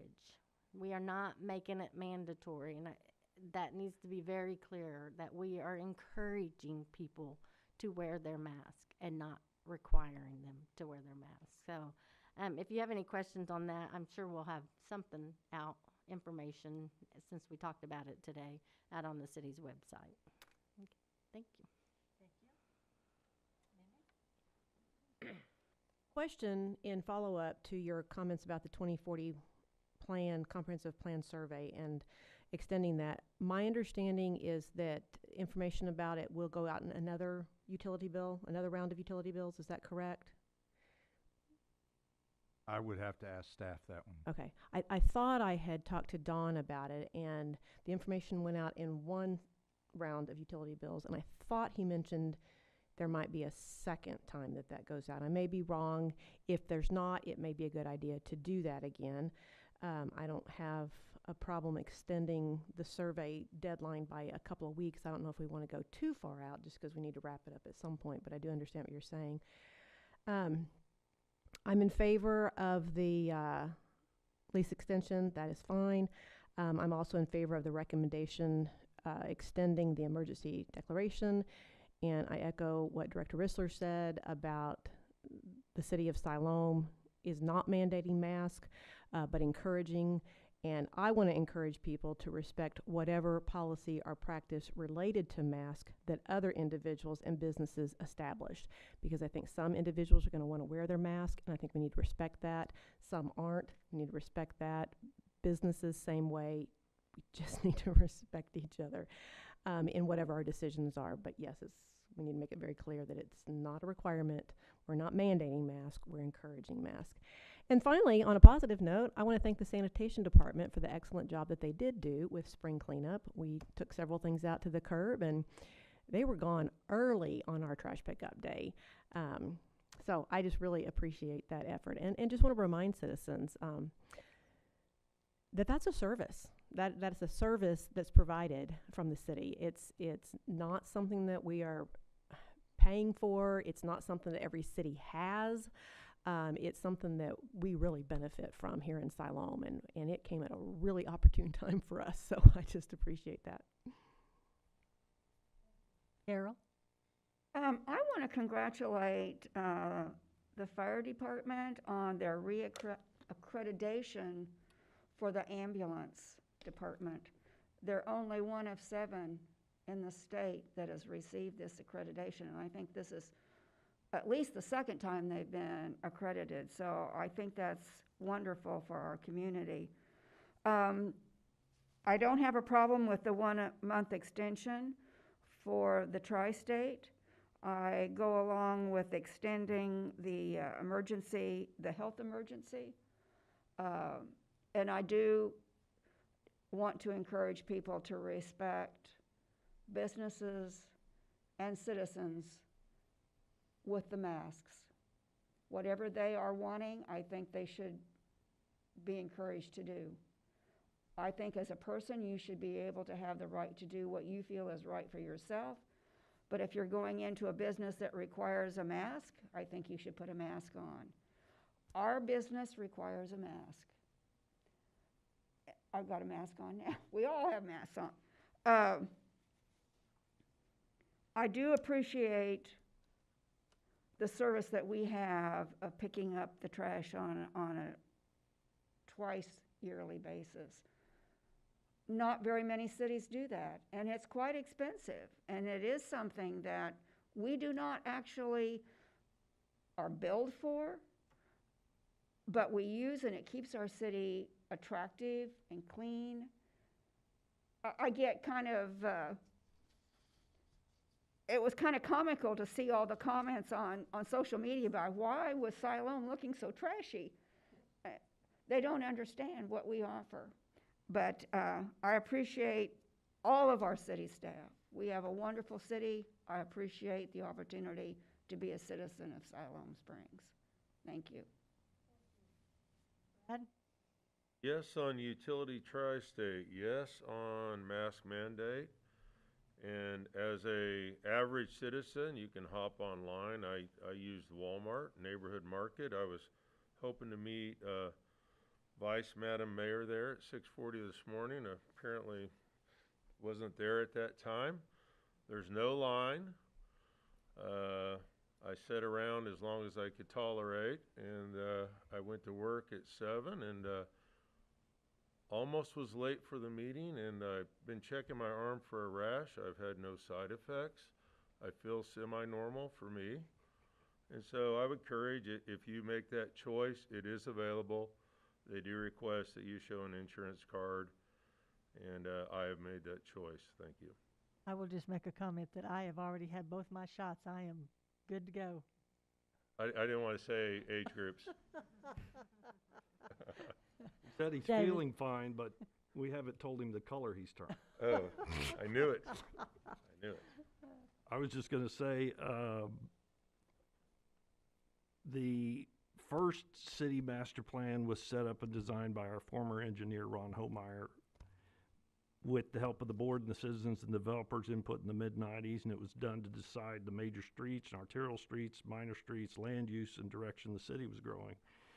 And I believe we need to get back to a definite master plan that is fully followed without exception for where housing and land use is going to be. I appreciated Brad's comments that we should consider workshops on duplexes and retention ponds, because those are things that do come up all the time, many times after the fact of them about to be built.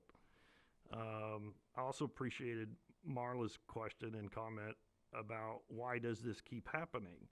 And we do need to encourage better the public to give input, whether it be at the planning and zoning meeting or at the city board meetings, or to us as individuals.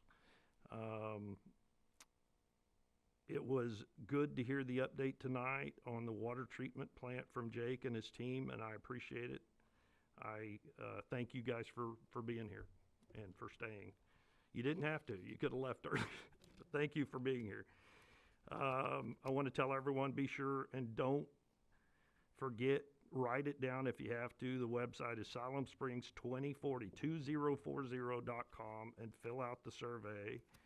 I am disappointed that hard copies were not sent out to every electric bill owner. There are a lot of people who do not use computers, don't like to get on computers, and certainly don't like to fill out information. It intimidates them.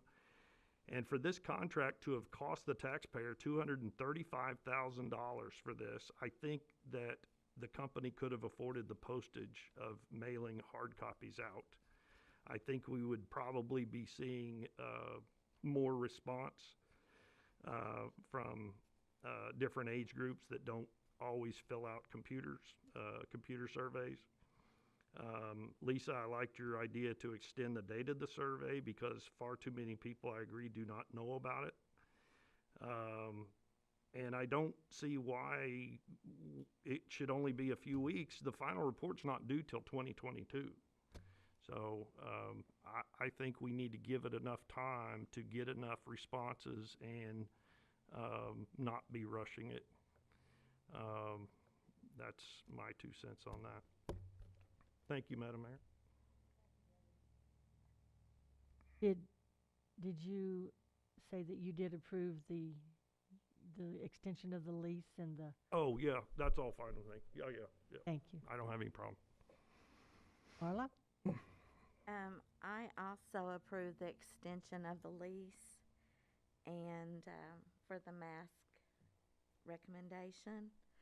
At the Manna Center, we do recommend masks because we work with seniors who are volunteers, and we will continue to wear our masks there. I have just some general comments on some things. I love trash, the spring cleanup, because there's cars from out of state that just patrol the neighborhoods. And they just pick up stuff. It's like one man's trash is really another's treasure. So it's like, we were going to say, like, these tires we put out here, they'll be gone in 30 minutes or an hour, and they were. So it's just amazing. And then we get to see the big equipment, the claw that comes down and just grabs all that stuff and just puts in, and it's awesome to see all that in process. So I think Spring Cleanup Week is fun. So I have some shout outs to some people and businesses. There's a new business coming to town called Stu's Clean Cooking. They donated 300 cases of meals to the Manna Center. So that was 3,600 prepared meals. Brought them today. Awesome. Also, since last Friday, Tyson and Cobb have sent out 28,000 pounds of protein that's in a semi-trailer on the Senior Activity Center's parking lot adjacent to us, and we have gone through 18 of the 28 pallets of food since Monday. So, yeah, that's a lot. So it's wonderful to see it go out. I want to shout out to my American Legion guys that come in and their wives to help get the product out to the people. I've also sent out some of the comprehensive plan surveys to some of the smaller, like the Hispanic communities that work with me at the Manna Center, and so I'm anxious to get those back. And I appreciate Dawn getting those in the Spanish form for me to get to them. I like hearing the concerns that the citizens have over our agenda items. I don't get on social media to get into a discussion about anything. I get on social media to look at pictures of my grandkids and my friends that they post.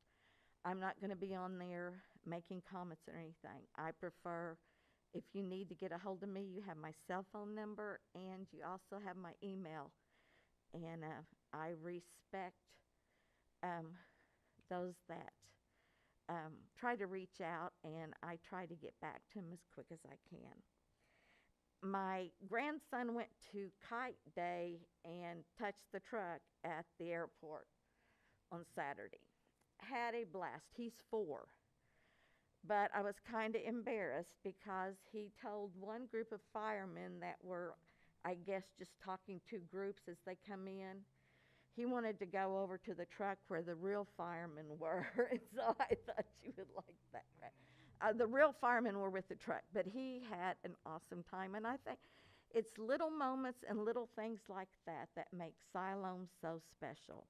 We go the extra mile, and we care about the families that live here.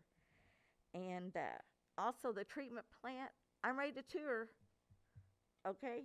So that's really neat what's going on. And the aerial views really gave a good perspective. I appreciate that. And thank you for doing that and putting that presentation together. And I think I'm done. Mm-hmm. Concerning the lease, I would say yes. I have no objection to extend the mask wearing. I too would like to extend the survey date at least a couple of weeks, see if we can give opportunity to our community. I really have one thing to say concerning our community, in that to me it's wonderful, awesome to see how so many areas and so many departments in our community in what we do, whether it's water, electric, sanitation, fire department, we have gone in so many ways from a reactive situation to where we are proactive in what we're doing and where we're going. And as a city, I think we're leading the way in many areas with that. And I applaud that, not just with Philip, who I think has done wonderful with it, but that's gone down to the very bottom of the barrel, if you want to say. But everybody is stepping up. And I have a deep appreciation for that. And when people ask me questions about what's happening and where we're going, I'm not trying to explain myself out of something. I am approaching it in a proactive form and saying, this is where we're going and what we're doing. And that's wonderful. I appreciate that. And with that, Madam Mayor, I make a motion to adjourn. Do we have a second? Second? All those in favor say aye. Aye. All those opposed? There being none, we are adjourned.